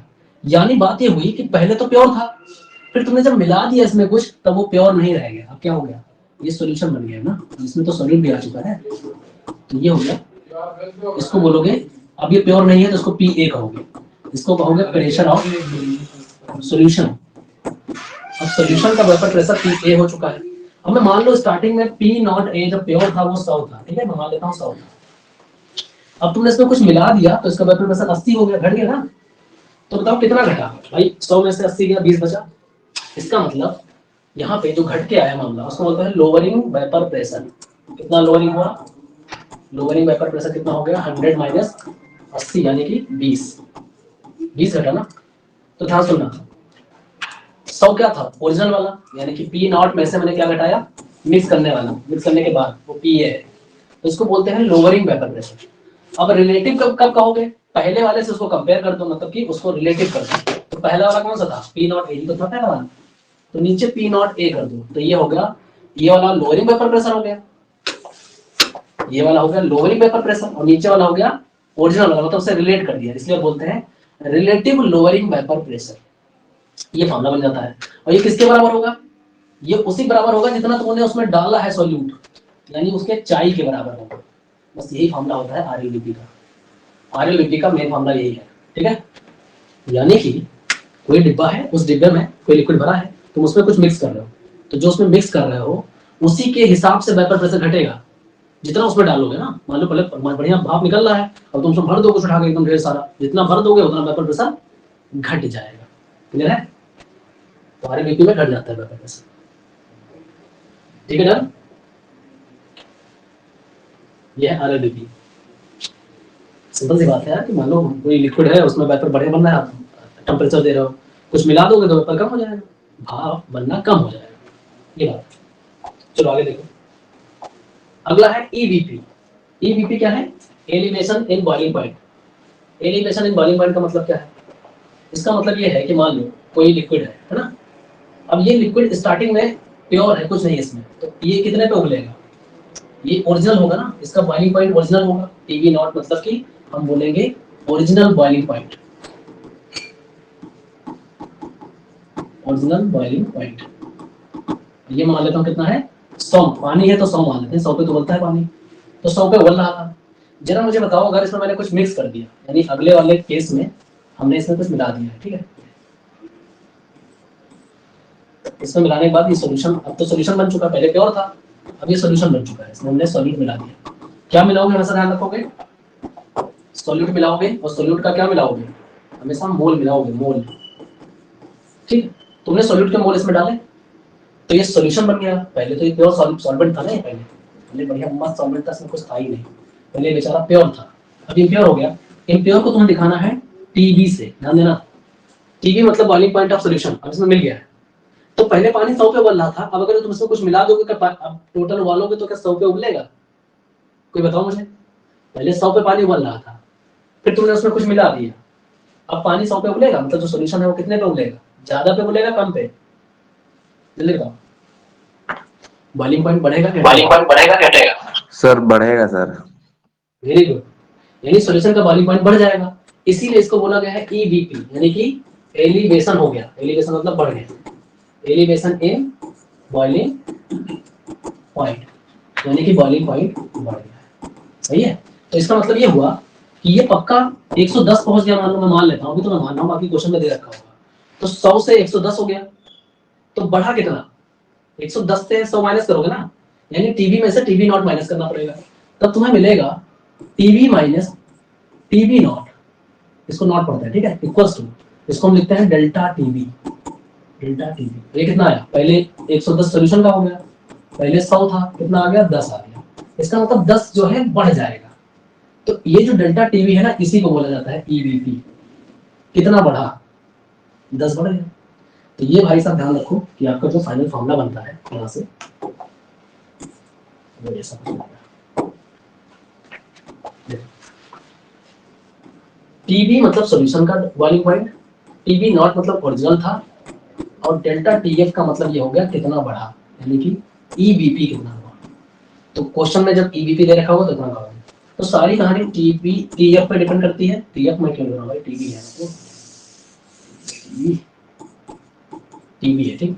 सारी कहानी टीबी पे डिपेंड करेगी, और टीबी किस पे डिपेंड करेगा, ध्यान सुनना, टीबी सीधे डिपेंड करेगा मोलैलिटी पे, पीछे अभी सिखाया मैंने मोलैलिटी, यानी जितनी मोलैलिटी होगी उसी पे डिपेंड करेगा टीबी। यानी हम कहेंगे कि टीबी इक्वल्स टू, अगर मैं इसको हटा दूं यहाँ पे, तो एक कांस्टेंट आएगा जिसको बोलोगे केवी और बोलोगे एम, तो एक कंप्लीट फॉर्मूला बनता है। केवी क्या चीज है, केवी का नाम बहुत पूछा जाता है, इसका नाम है molar elevation in boiling point, ठीक है। और एम मतलब है मोलैलिटी। अब मोलैलिटी तुम बहुत आराम से पीछे सीख चुके हो, कैसे निकालते हो, नंबर ऑफ मोल्स, और नीचे क्या होना चाहिए, सॉल्वेंट इन केजी में होना चाहिए। बाकी मैं न्यूमेरिकल करा दूंगा, परेशान ना हो, समझ में आ जाएगी। अभी फॉर्मूला समझ लो कि हाँ इसमें कैसे क्या चल रहा है, ठीक है। इसका नाम केवी का एक और नाम है, इसको बोलते हैं इबिलियोस्कोपिक कांस्टेंट, इबिलियोस्कोपिक कांस्टेंट, ठीक है। ये तो ये होता है कि मतलब कोई चीज अगर मिला दोगे तब तुम बॉइलिंग पॉइंट अगर देखोगे इसका तो बढ़ जाएगा बॉइलिंग पॉइंट, ठीक है। तो इसको बोलते हैं ईबीपी। चलो आगे बढ़े, ईबीपी सर एक मिनट सर, ये स्क्रीनशॉट ले लूंगा। ले लो, ले लो। उसका भी सर जहाँ अभी फॉर्मूला लिखा है उसका भी।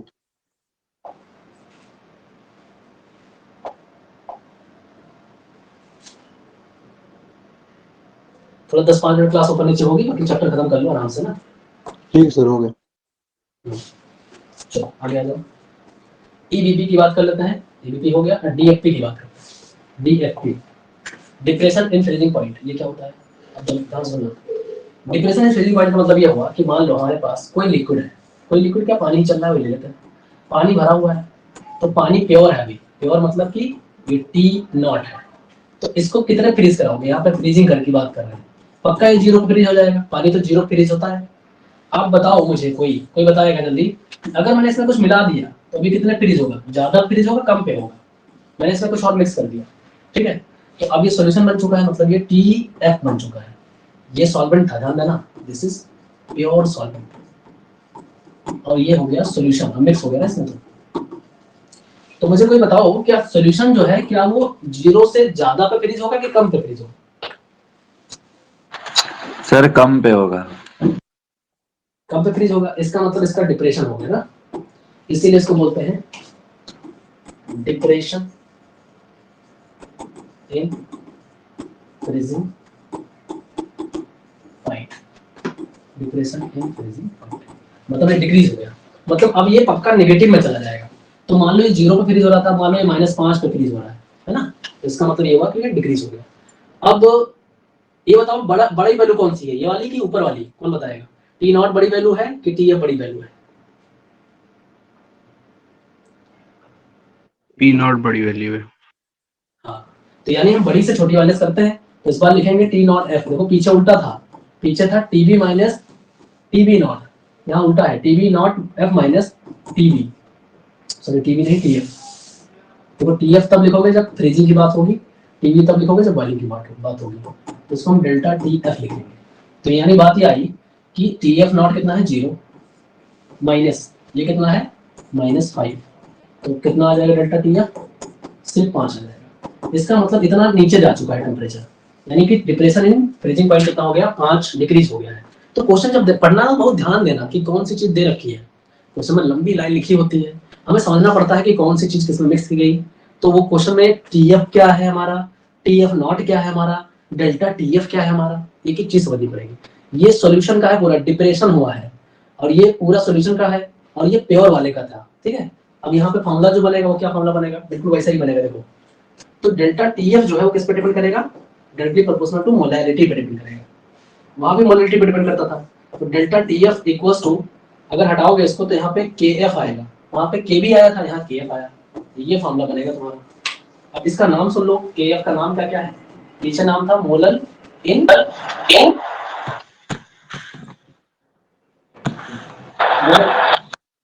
मोलर एलिवेशन कांस्टेंट था, इसको दूसरा नाम देते हैं क्रायोस्कोपिक कांस्टेंट, क्रायोस्कोपिक क्रायो वो है, ठीक है, क्रायोस्कोपिक कांस्टेंट बोलते हैं। तो ऐसा ध्यान रखना क्योंकि एग्जाम में सीधे सीधे तुमसे पूछता है व्हाट इज क्रायोस्कोपिक कांस्टेंट, तो ये सारी कहानी बना के तुम समझा सकते हो, ये है ना KF के बारे में, इधर भेज दोगे तो KF के बारे में बता दोगे, ठीक। बाकी मैं नोट्स भी दूंगा, परेशान मत हो ना, नोट्स भी आपको प्रोवाइड करूँ, पहले समझ लो चीजें, मिलेंगी सब कुछ क्लियर। आगे बढ़े, हाँ सर। DFP हो गया ना। चलो अगला देख लो ऑस्मोटिक प्रेशर, बस एकदम एंडिंग पे आ चुके हो चैप्टर के, तो ऑस्मोटिक प्रेशर देख लो पहले। ऑस्मोटिक प्रेशर क्या होता है, ऑस्मोटिक प्रेशर ये भी क्वालिटेटिव प्रॉपर्टी ही है। तो ऑस्मोटिक प्रेशर क्या होता है कि देखो सीधी सी बात है कि इसका फॉर्मूला होता है पाई डायरेक्टली प्रोपोर्शनल टू C, मतलब जितना ज्यादा कंसंट्रेशन होगा उस पर डिपेंड करता है। तो इसका फॉर्मूला जो होता है, देखो पाई वस्तु में सीधा फॉर्मूला लिखता हूँ, CRT होता है, मतलब ये किस पे डिपेंड करता है, कंसंट्रेशन पे डिपेंड करता है। पाई मतलब होता है प्रेशर, ऑस्मोटिक प्रेशर, C मतलब होता है कंसंट्रेशन, और R का मतलब होता है गैस कांस्टेंट। इसकी वैल्यू तुम हमेशा ध्यान रखोगे कि 0.08321 ले सकते हो, या फिर इसकी वैल्यू 8.31 भी ले सकते हो। अब ये ध्यान देना कि अगर कैलोरी में लेना है तो ये लोगे वैल्यू, अगर जूल में लेना है तो ये लोगे, वो न्यूमेरिकल समझ में आएगा तुम्हें। बाकी जनरली तुम ये वाली वैल्यू ले सकते हो यहाँ पे, ये वाली, ठीक है। और T मतलब टेम्परेचर आएगा, टेम्परेचर किस में लोगे हमेशा, टेम्परेचर तुम्हारा जाएगा केल्विन में, ठीक है, केल्विन में। अच्छा यहाँ से जो क्वेश्चन बनता है वो खास ये बनता है कि तुमसे पूछते हैं कि मान लो हमारे पास दो सॉल्यूशन है, ठीक है, इसमें कोई दूसरा लिक्विड भरा है, इसमें कोई दूसरा लिक्विड भरा है, इसका प्रेशर बोला इन्होंने पाई1 है, इसका प्रेशर बोला पाई2 है। अगर दोनों का प्रेशर सेम आ जाए, मतलब पाई1 और पाई2 सेम हो जाए, तो हम कहेंगे ये दोनों सॉल्यूशन कैसे हैं, आइसोटोनिक। तो क्वेश्चन तुम्हें यहाँ देखने मिलते हैं आइसोटोनिक वाले से, ठीक है। तो दोनों का अगर वेपर ऑस्मोटिक प्रेशर सेम है तो हम कहेंगे दोनों सॉल्यूशन क्या है, आइसोटोनिक है। किसी एक का ज्यादा हो गया, मान लो पाई1 ज्यादा है पाई2 से, तो जिसका ज्यादा है उसको कहोगे हाइपरटोनिक, हाइपर ज्यादा है ना उसको कहोगे हाइपरटोनिक, और जो कम है उसको कहोगे हाइपोटोनिक। हाइपोटोनिक मतलब कि जिसका वेपर प्रेशर ज्यादा होगा वो हाइपरटोनिक, जिसका कम होगा वो हाइपोटोनिक। अगर दोनों सॉल्यूशन का वेपर प्रेशर सेम है, ठीक है, ऑस्मोटिक प्रेशर, सॉरी वेपर नहीं कहोगे, ऑस्मोटिक की बात चलेगी, मतलब पाई, ऑस्मोटिक प्रेशर सेम है तो हम कहेंगे वो आइसोटोनिक है, ठीक है। ये बेसिक सी बात है सर। तो इससे क्वेश्चन मिलेंगे, न्यूमेरिकल मिलेंगे, जब तुम देखोगे तब। तो जैसे मान लो हम यहाँ से एक फॉर्मूला बना दे रहे हैं आपके लिए कि कभी क्वेश्चन दिखेगा तो किस तरह से दिखेगा, देखो ऐसे दिखेगा कि दो सॉल्यूशन दे देंगे वो लोग और तुमसे बोलेंगे कि हमें बताओ जरा है आई वन का फैक्टर अभी आगे सिखा रहा हूँ। तो जैसे अपने पास क्या था पाई1 और पाई2, इसको हम ले सकते हैं CRT, तो कंसंट्रेशन चेंज हो जाएगा और RT सेम रहेगा, C2RT। तो देखो यहाँ से RT RT कट गया दोनों में, तो C1 इक्वल्स टू C2, यानी जो भी कंपैरिजन करोगे इनके बीच करोगे, ये जो क्वेश्चन बनेगा वो सीधे कंसंट्रेशन के बीच में जो है लाई करेगा। अब इसमें एक लास्ट पॉइंट आता है इस चैप्टर का, चैप्टर में सारी चीजें मैंने डिस्कस कर दी है लगभग, जो लास्ट पॉइंट आता है वो थोड़ा समझ लो, जो है वांट ऑफ फैक्टर। भाई या क्योंकि यही कहानी बनेगी, यहाँ से आपको क्वेश्चन देखने को मिलता है। वांट ऑफ फैक्टर इस चैप्टर का सबसे इंपॉर्टेंट पार्ट माना जाता है न्यूमेरिकल की दुनिया में, इसको आई से होके आता है। तो आप इसको ट्रिक से याद कर लो, मेरे ट्रिक से मैंने याद कर रखा है इसको NaOC से। NaOC का मतलब क्या है, यहाँ से एन और ए पहले उठा लो, एक फॉर्मूला बना लो यहाँ ऐसे, इसको बोलते हैं normal molar mass divide by A for abnormal molar mass, एक फॉर्मूला ये होता है। ठीक, दूसरा फॉर्मूला यही हो सकता है आई इक्वल्स टू, इससे निकाल लो ओसी से, ओ मतलब होता है observe qualitative property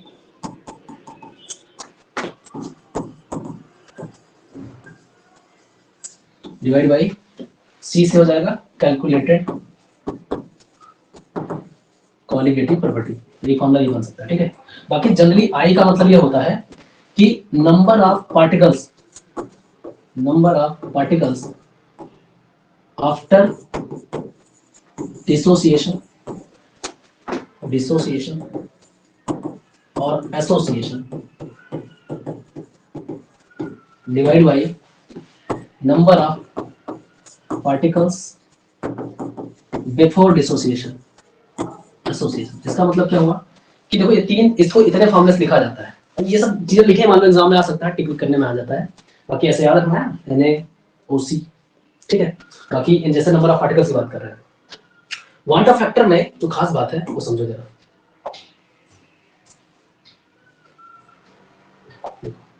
quantum factor में अपने पास जो आई की वैल्यू है, इस पे बड़ी कहानी है, तो इसको जरा ध्यान समझो।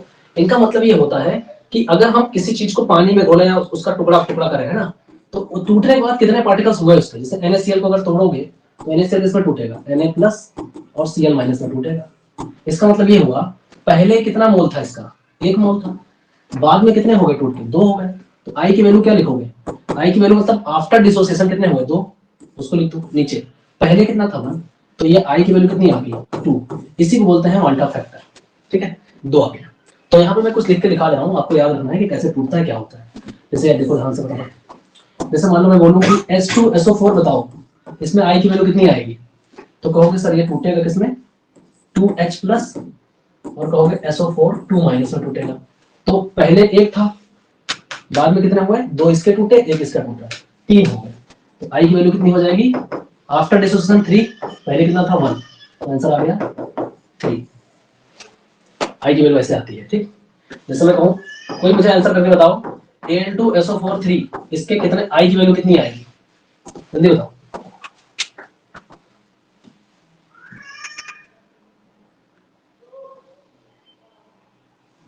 आया,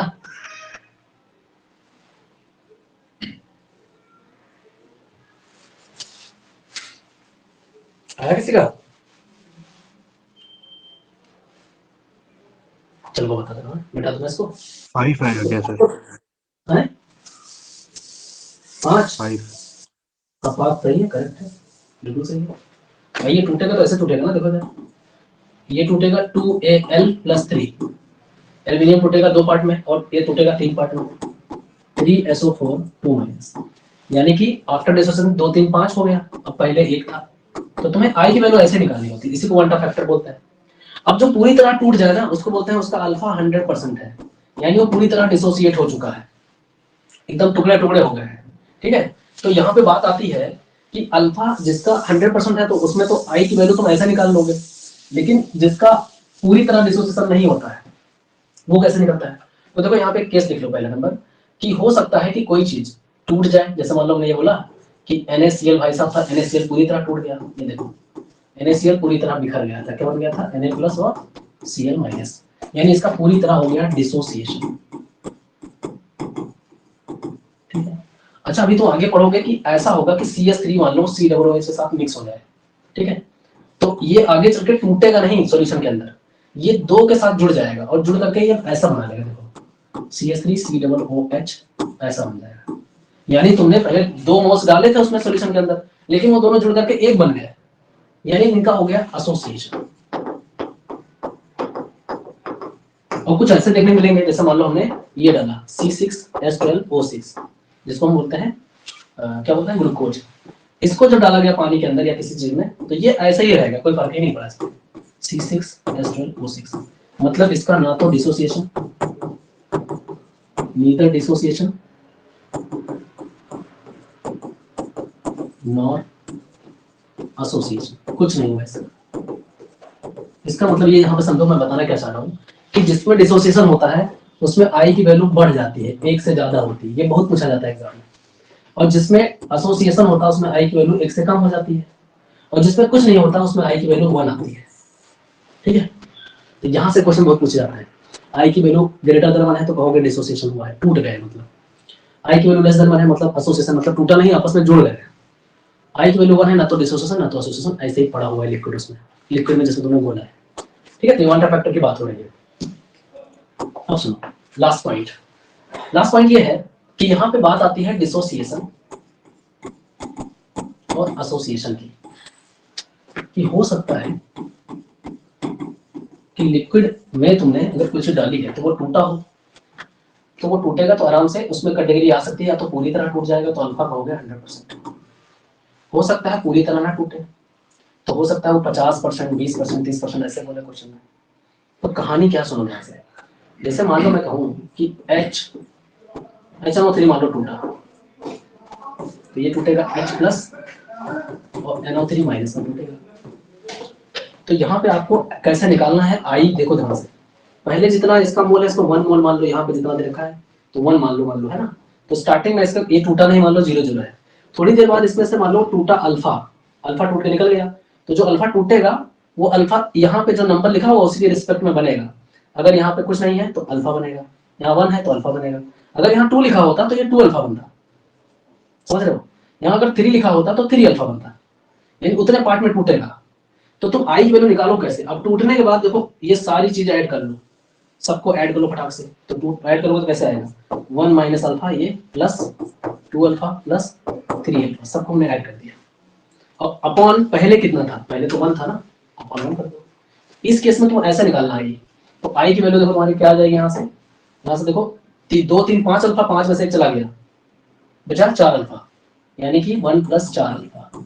यानी मैं कहना क्या चाह रहा हूँ, क्वेश्चन में तुमसे पूछते हैं DOD बताओ, DOD मतलब डिग्री ऑफ डिसोसिएशन बताओ, इसी को अल्फा बोलते हैं। तो अल्फा तुम इसी तरह निकाल पाओगे, देखो आई उधर चला जाएगा और ये 4 डिवाइड हो जाएगा तो निकल आएगा आराम से। तो ये डिसोसिएशन का केस है। ठीक है, इसी डिसोसिएशन में एक फार्मूला बता दे रहा हूँ जो पूछा जाता है एग्जाम में, कभी कभी प्रूव करने को भी आ जाता है। जैसे मान लो जनरल वाला तरीका बता रहा, ये देखो मान लो AN टूटा, ठीक है, और टूट करके ये बना रहा है Na, ठीक है, जनरल तरीका है। स्टार्टिंग में इसका 1 मोल, इसका 0 मोल, यहां से मान लो निकला अल्फा, ठीक है, अल्फा यहां से निकला, तो यहाँ बने कितना N अल्फा बनेगा। मैंने बोला ना जितना यहाँ लिखा हो वही मल्टीप्लाई कर दो। तो फार्मूला क्या होता है, I इक्वल्स टू टोटल पहले ऐड करो 1 minus alpha plus N alpha divide by 1 जितना पहले था। तो I, अब यहाँ तो 1 का कोई मतलब है नहीं, 1 को इस तरफ भेज दो तो -1 हो जाएगा, उस तरफ क्या बचेगा minus alpha plus N alpha. हमें अल्फा निकालना है तो अल्फा कॉमन करो इसमें से, तो I माइनस 1 इक्वल्स टू, अगर मैं इसमें से अल्फा कॉमन कर लूँ, ठीक है, इसको सीधा लिख सकता हूँ मैं, पॉजिटिव वाला आगे कर दो, ये वाला नेगेटिव वाला उधर कर दो। अब अल्फा कॉमन करो, ज्यादा अच्छा लगेगा। तो यहाँ से मैंने अल्फा कॉमन किया, I minus 1 equals to alpha common, तो बचेगा N माइनस 1।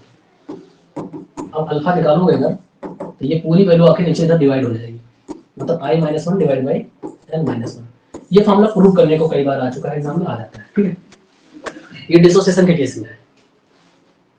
ठीक है, एसोसिएशन की अगर बात करोगे तो थोड़ा सा फर्क है, यहाँ पे 1/n कर देना, मतलब ये देखो, हटा दूं मैं इसको,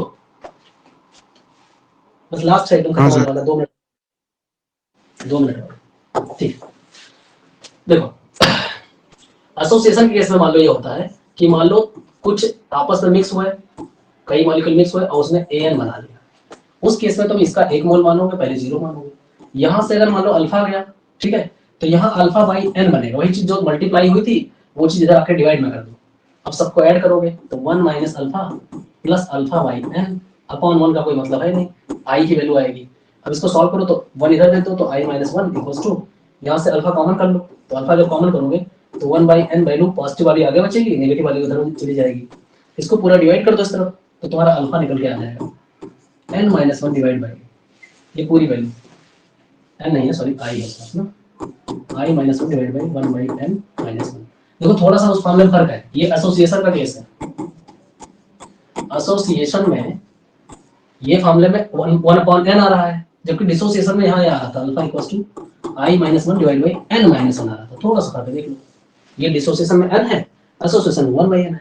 तो अगर याद भी रखोगे ना तो ऑप्शन में आता है, 4 ऑप्शन बने हो तो देख के टिक मार दो, खत्म हो जाएगा। ठीक, कहानी एसोसिएशन में एक चीज की है, लास्ट पॉइंट है, एकदम लास्ट पॉइंट है कि एसोसिएशन में तुमसे पूछा जाता है कि मान लो, ये देखो ध्यान से, कि 2 मोल्स आपस में मिले और उन्होंने एक बना लिया, ध्यान से, 3 मोल आपस में मिले उन्होंने एक बना लिया, 4 आपस में मिले उन्होंने एक बना लिया, 5 मिले तो मतलब ये हो रहा है कि 2 आपस में ऐसे मिक्स होकर एसोसिएट हो जा रहे हैं। तो तुमसे एग्जाम में पूछा ये जाता है कि इसको कहते हैं क्या है, इसमें आई की वैल्यू बताओ क्या है। तो देखो 2 से कितना हो गया, 1 हो गया ना, तो आई की वैल्यू ने क्या सिखाया है, आफ्टर डिसोसिएशन आफ्टर एसोसिएशन कितना हुआ 1, पहले कितना था 2, आंसर कितना आ जाएगा 0.5। देख लो इसमें कितना आ जाएगा 3 और 1 यानी कि 1/3, 0.3। इसमें कितना आएगा 1/4, 0.25। आई की वैल्यू बताओ हमें। इनका नाम दिया गया, 2 मिलके अगर एक बन जाए तो उनको नाम दिया जाता है डाइमर, इनको बोलते हैं डाइमर। 3 मिलके एक बन जाए तो बोलते हैं ट्राइमर, 4 मिलके एक बन जाए तो बोलते हैं टेट्रामर, ऐसे ही 5 मिल जाए तो पेंटामर, 6 मिल जाए तो हेक्सामर। तो इस तरह से चैप्टर आपका खत्म हो गया पूरा पूरा। अब आपके पास जो भी डाउट दिक्कत है वो हमें आप पर्सनली पूछ सकते हैं, या फिर मैं आपके लिए स्पेशल एक लेक्चर बना के सबको मैं शेयर कर दूंगा, वो सिर्फ क्वेश्चन का होगा जिसपे सिर्फ प्रैक्टिस बेस्ड होगा। प्लस आपके लिए मैं सारी चीजें अभी फिक्स कर दे रहा हूँ, जिसमें टेस्ट वेस्ट कैसे दोगे आप लोग, इसी ऐप के अंदर ही रहेगा। आप टाइम अपना फिक्स कर लेना, जब आपको टाइम मिले तो आप अपलोड करके, मतलब उसमें देखो बहुत सारी चीजें हैं, मैं आपको बताऊंगा, ठीक है।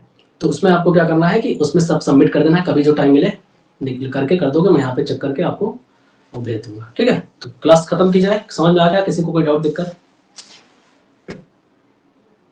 सर बस स्लाइड दिखा दीजिए, स्क्रीनशॉट ले लो। है? वो स्लाइड दिखा दीजिए, स्क्रीनशॉट ले लो। अच्छा अच्छा अच्छा, ठीक है। डाइमर ट्राइमर टेट्रामर बहुत इंपॉर्टेंट है, इसको ध्यान देना है ना। बाकी क्वेश्चन करो। अब सुनो, बहुत ज्यादा भागो नहीं, ऑस्मोटिक प्रेशर वाले से सर। सोच लो एक दिन में हमने एक चैप्टर खत्म कर दिया तो 10 दिन में तुम्हारे 10 चैप्टर खत्म हो जाएंगे। ऑस्मोटिक प्रेशर, ऑस्मोटिक प्रेशर पढ़ी था ना, ऑस्मोटिक ये तो है।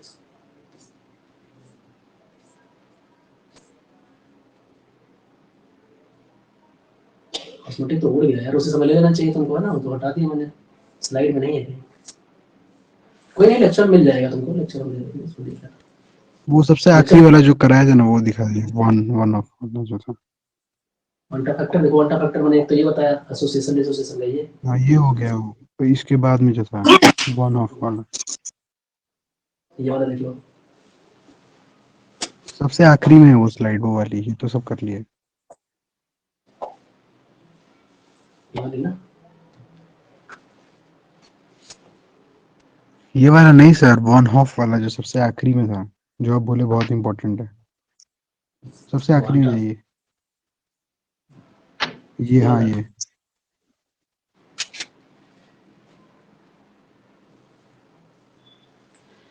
ठीक है। तो बाकी अगर चीजें समझ गए हो चैप्टर में, देखो क्या क्या है यार, मैं फिर से रिपीट कर दूं, वही सारी राउंड लॉ है, हेनरी लॉ है, कोलिगेटिव प्रॉपर्टी है, क्वांटा फैक्टर, यही सारी चीजें बार बार रिपीट होकर पूछ लेंगे इस चैप्टर में, और कुछ नहीं आएगा। न्यूमेरिकल आता है, न्यूमेरिकल की प्रैक्टिस मैं करा दूंगा। अगर थोड़ा समझ लोगे ना तो न्यूमेरिकल का हम तरीका बताएंगे आपको, कि अगर पूरा नहीं कर पाओगे तब भी नंबर खिंच जाएगा, नंबर मिल जाएगा उसमें, पूरा आंसर नहीं आएगा तब भी मिल जाएगा। फॉर्मूला सही लिख देना, प्रोसेस लिख देना, आगे पीछे कुछ तो कर लोगे। और कोई डाउट दिक्कत है?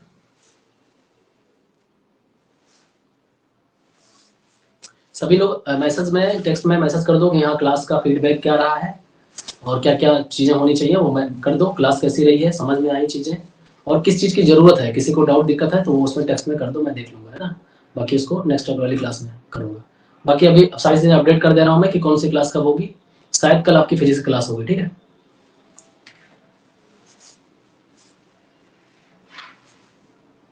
ओवर किया जाए?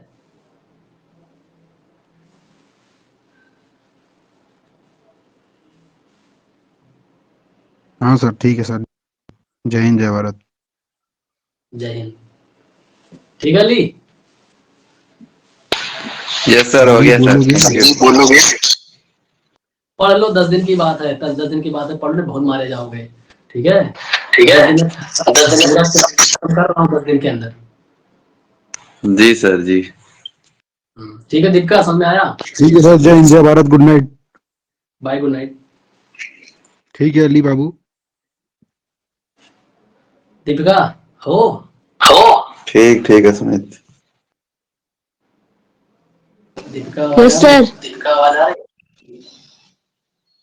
पढ़ाई किया अच्छे से? Yes sir. नोट्स बना लिए ठीक ठाक? Yes sir. ठीक है, तो पढ़ाई कर लो, मैं पूछूंगा क्लास में आके, ठीक है? बाकी क्वेश्चन लगा लो बैठ के, भी टाइम निकले तो 1-2 घंटे में तुम्हारे पास जो विद्या है, तो विद्या में सॉल्यूशन के क्वेश्चन लगा लो, पढ़ लो एक बार, ठीक? Okay sir. और क्या नाम था? परी? सर हाँ। वो मैथ के लिए कोई दूसरे सर आएंगे कि मतलब शुभम सर कोई और होगा? मैं हमसे नहीं पढ़ना चाहते हो क्या? मैं नहीं सर, आपसे ही पढ़ लेंगे, बस कंफर्म कर रहा था एक बार। अभी कोई डिसाइड नहीं, मैं देख लूंगा, देखता हूँ, अगर कोई आता है तो जरूर करूंगा। बाकी सब चीजें मैनेज तो मुझे ही करनी है, बाकी फिजिक्स वाले सर कल आएंगे। ठीक है सर, एक क्लास आप मैथ का दे दीजिएगा, मतलब उस हिसाब से समझ में आ जाएगा कैसा रहा कैसा नहीं। बिल्कुल एक डेमो मिल जाएगी तुम्हें। चलो अब परी और बताओ, ठीक है? परी है? परी हाँ सर है। पढ़ा? कुछ समझ में आया? कुछ फायदा? हाँ जी सर, सब समझ आया। तो क्वेश्चन करो फिर। ठीक है सर। और क्वेश्चन करो, कोई डाउट हो तो पूछ लेना है। जैसे चैप्टर अभी हम 1 शॉट में पढ़ा रहे हैं, तो चीजें कोशिश कर रहे हैं बहुत तेजी से खींचने की।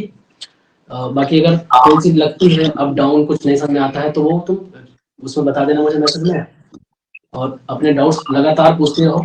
चैप्टर आज खत्म हुआ तो कल का तुम्हारे पास समय है, पूरा लगाओ पूरे दिन में, न्यूमेरिकल्स करो, उसके थ्योरी पार्ट पढ़ो, ठीक है?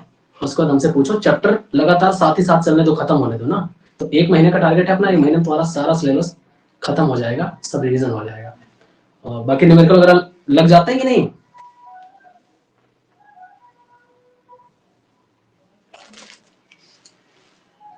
बेटा न्यूमेरिकल वगैरह लग जाते हैं?